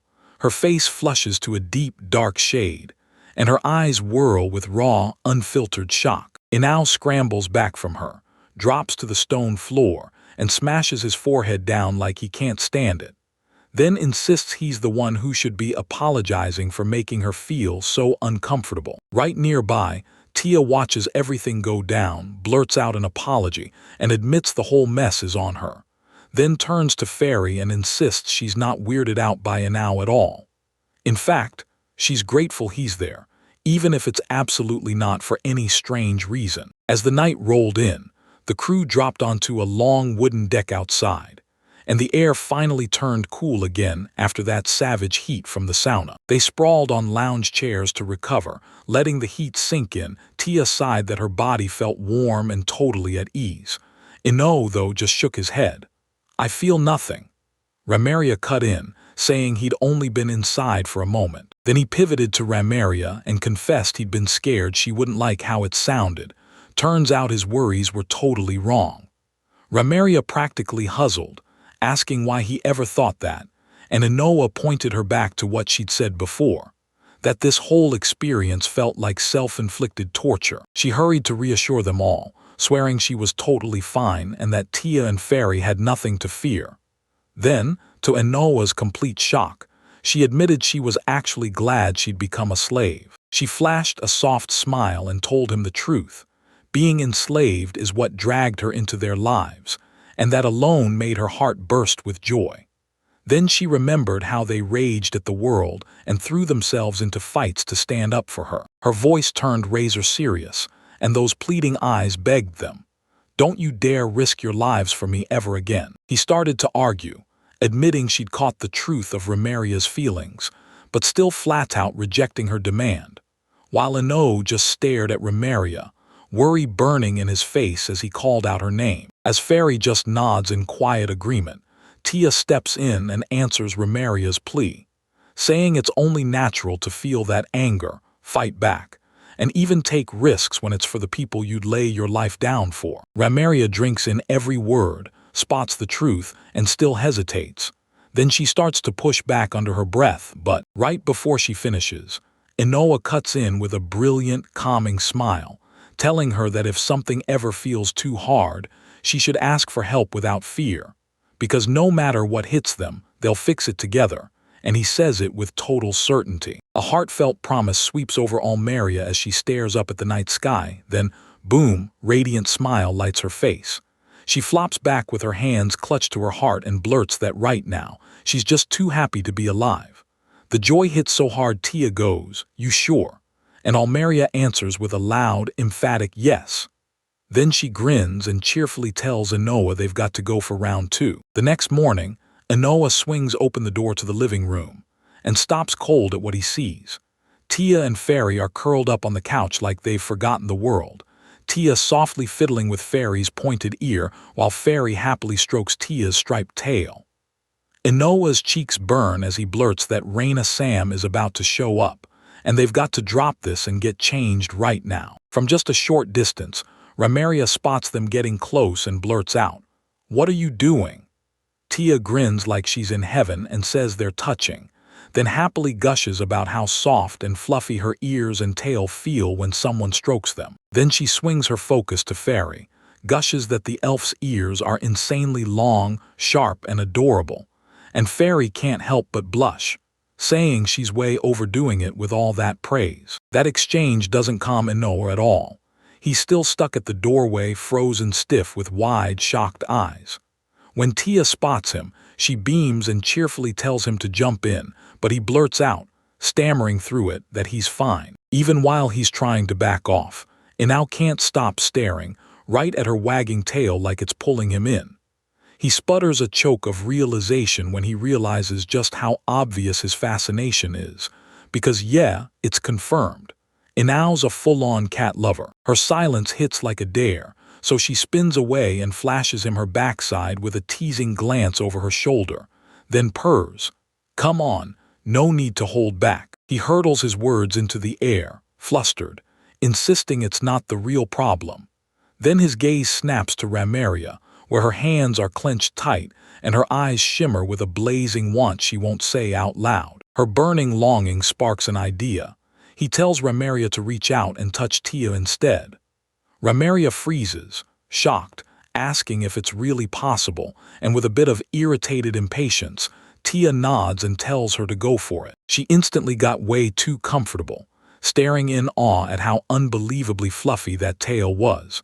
And when Ino watched from the side, Ramaria was told she could even rub her face in it if she wanted, and that sent Ino straight into a full-on fluster. Tia, grinning like she knew something, flicked her smug look at him and practically beckoned Inoa over too. Then she yanked Ramaria into a tight cuddle on the couch and hissed that keeping feelings like that would wreck your body. Yet the moment Inoa saw it, jealousy hit him like a tidal wave. So he squeezed his eyes shut and fought the urge with everything he had. Inao's inner turmoil got cut off cold when a sharp knock hit the door. Then a maid burst in, saying that the lady was awake now. Startled, Inao blurted, "Is everyone up?" Moments later, Inao stood face to face with Riene Ruiz, and she practically gushed her thanks, telling him she'd already snagged a carriage at the East Gate. Then she admitted the truth. Even with his insane, unbelievable power, she never in a million years expected him to build a whole house. And that's why his help securing the land mattered more than anything. She gave him an approving look and clocked how solid his crew was, then barked an order for everyone to get changed. Because once that girl was locked into her disguise, they'd all charge for the East Gate. Right then, a shocked Tia blurted out Riene's name, demanding why they were suddenly doing this. Unnoticed by the crew, a man in a fur-collared coat loomed from a nearby building, eyes locked in. He tracked their next move to the eastern stronghold. All set, the whole party huddled up before the massive eastern gate of the Val's kingdom. Inoa in her fresh green coat right in the middle, Riene beside her, cloaked Ramaria shadowing her flank, and Tia rocking a bold black dress. Their journey was finally about to ignite. The group got ready, and the new recruit fidgeted as she finally confessed to Ramalia that she still couldn't get used to her new role. With her hair now done in a totally different style, Ramalia just smiled and reassured her, saying she hadn't changed that much at all. Riene Ruiz watched them closely, took a drag from her pipe, and said the maid's discomfort was probably from the glasses Inoa handed over. Then she snapped that all she ever changed was Romelia's hair, its color, and the style to make her disguise work. Hood up and cheeks warm, Fairy thanked Inoa for real, saying the glasses looked made for her. Then Inoa grinned and told her, "It's safer to cover your bases," because Dominic had already tracked their crew once before. Riene snapped her focus back to Inoa, making it clear Romelia would become his servant just like they planned, then pressed him hard about what he intended to do with the rest of the girls in their party. He shot back, asking if she meant the gift he had been planning for their entry. His eyes sharpened with cold calculation, and then he laid out the scheme, so they'd slip in without raising a single red flag, offering them up as tribute. Then he laid out the whole game plan, starting with a disguise as a branch family member of House Wishtar, with Ramalia playing servant while he bragged that he'd already captured Fairy, the elven princess. Next, Tia would be paraded as a beast he'd snagged along the road, and the moment he said captured, Ramalia visibly froze. Riene caught it right away. This was the gift he'd been talking about. She snapped that their plan could get them inside, then told everyone the truth. Fairy's people were locked up in the fortress, and that was the whole reason they came. Fairy confirmed it, voice heavy as she admitted her homeland was gone. And when it hit Tia that Fairy wasn't just Fairy at all, she was a real princess, Tia blurted an apology for tying her clothes to sell the slave act. Fairy waved it off and said it didn't matter. Riene Ruiz couldn't hold back her thanks. She revealed that her own daughter is trapped in the same brutal stronghold. She vowed she'd bring her back, and Inoa snapped. "What's her name?" Riene answered. "Ramilia, with red hair tied to one side." Then she fires off a warning. Her daughter is stubborn to the bone and won't trust anyone, and Riene tells them, straight up, that even if they rescue Ramilia, she might still refuse to believe them. Ino listens, and his face shifts into deep thought. For a split second, he weighs the danger. Then his eyes blaze with an idea. He thrusts out his hand, and a shimmering, pixelated object starts materializing out of thin air as he boldly announces, "This is how we fix it." It solidifies into a handheld walkie-talkie, and he calls it a camping tool. Because once they get split up, Reina has to keep that thing right up by her face so she can use it. He keeps talking, and with that plan, she'll finally talk straight to her daughter and tell her the truth herself, right to her face. To prove it, he fires up his own device, and Riene's eyes go wide when his voice suddenly booms out from the one she's holding. She inspects the device up close, stunned by how perfectly it's built, and admits it feels like something only a master craftsman could make. Then, a little thrown by the praise, Inao watches as Riene happily agrees to take the walkie-talkie and use it right away. With everything prepped and locked in, the huge building doors blast open, and right outside, a horse-drawn carriage waits, eager to roll them out. She stares straight at the carriage, jaw set and eyes burning. Then she turns back one last time and gives the whole group her full trust, handing them her daughter's faith like it's the only thing that matters. As Riene slips away, the story snaps to Inoa and his crew, Tia, Fairy, and a maid packed into a rolling carriage, while Inoa clenches his fists and declares, with full certainty, that he's in. His mind snaps to the people he's fighting to save. First Remilia, locked away inside a ruthless stronghold, and then the poor elves trapped in captivity. His thoughts snap into focus on Trisha, her profile steady, unshakable. Then it hits him, Alan, and in the quiet, he makes a blazing vow to drag every last one of them back to safety. Right then, a brutal, deep rumble blasts through the Wishtar residence, rattling the massive stone structure all the way down to its roots. The shockwave's cause slams into view as part of the outer wall blasts inward, and a bald, bearded man's face twists in disbelief. Right there, a hulking figure kneels in a storm of dust and rubble, having smashed the stone to pieces with nothing but raw brute force. Inside, a guard jerks back in pure terror, finally grasping what the legends meant. Then he sputters in disbelief when he learns his captain got taken down with one brutal strike. And at last it clicks. Trisha is the cursed sword woman everyone fears. Trisha's transformation hits like a thunderclap. Her hair is blazing a fiery red. She stands in elegant armor, and a colossal, glowing sword hums with crackling energy in her grip. With a shaky, apologetic breath, she admits she only tapped 20% of her strength, and that's the real power of Lady Trisha.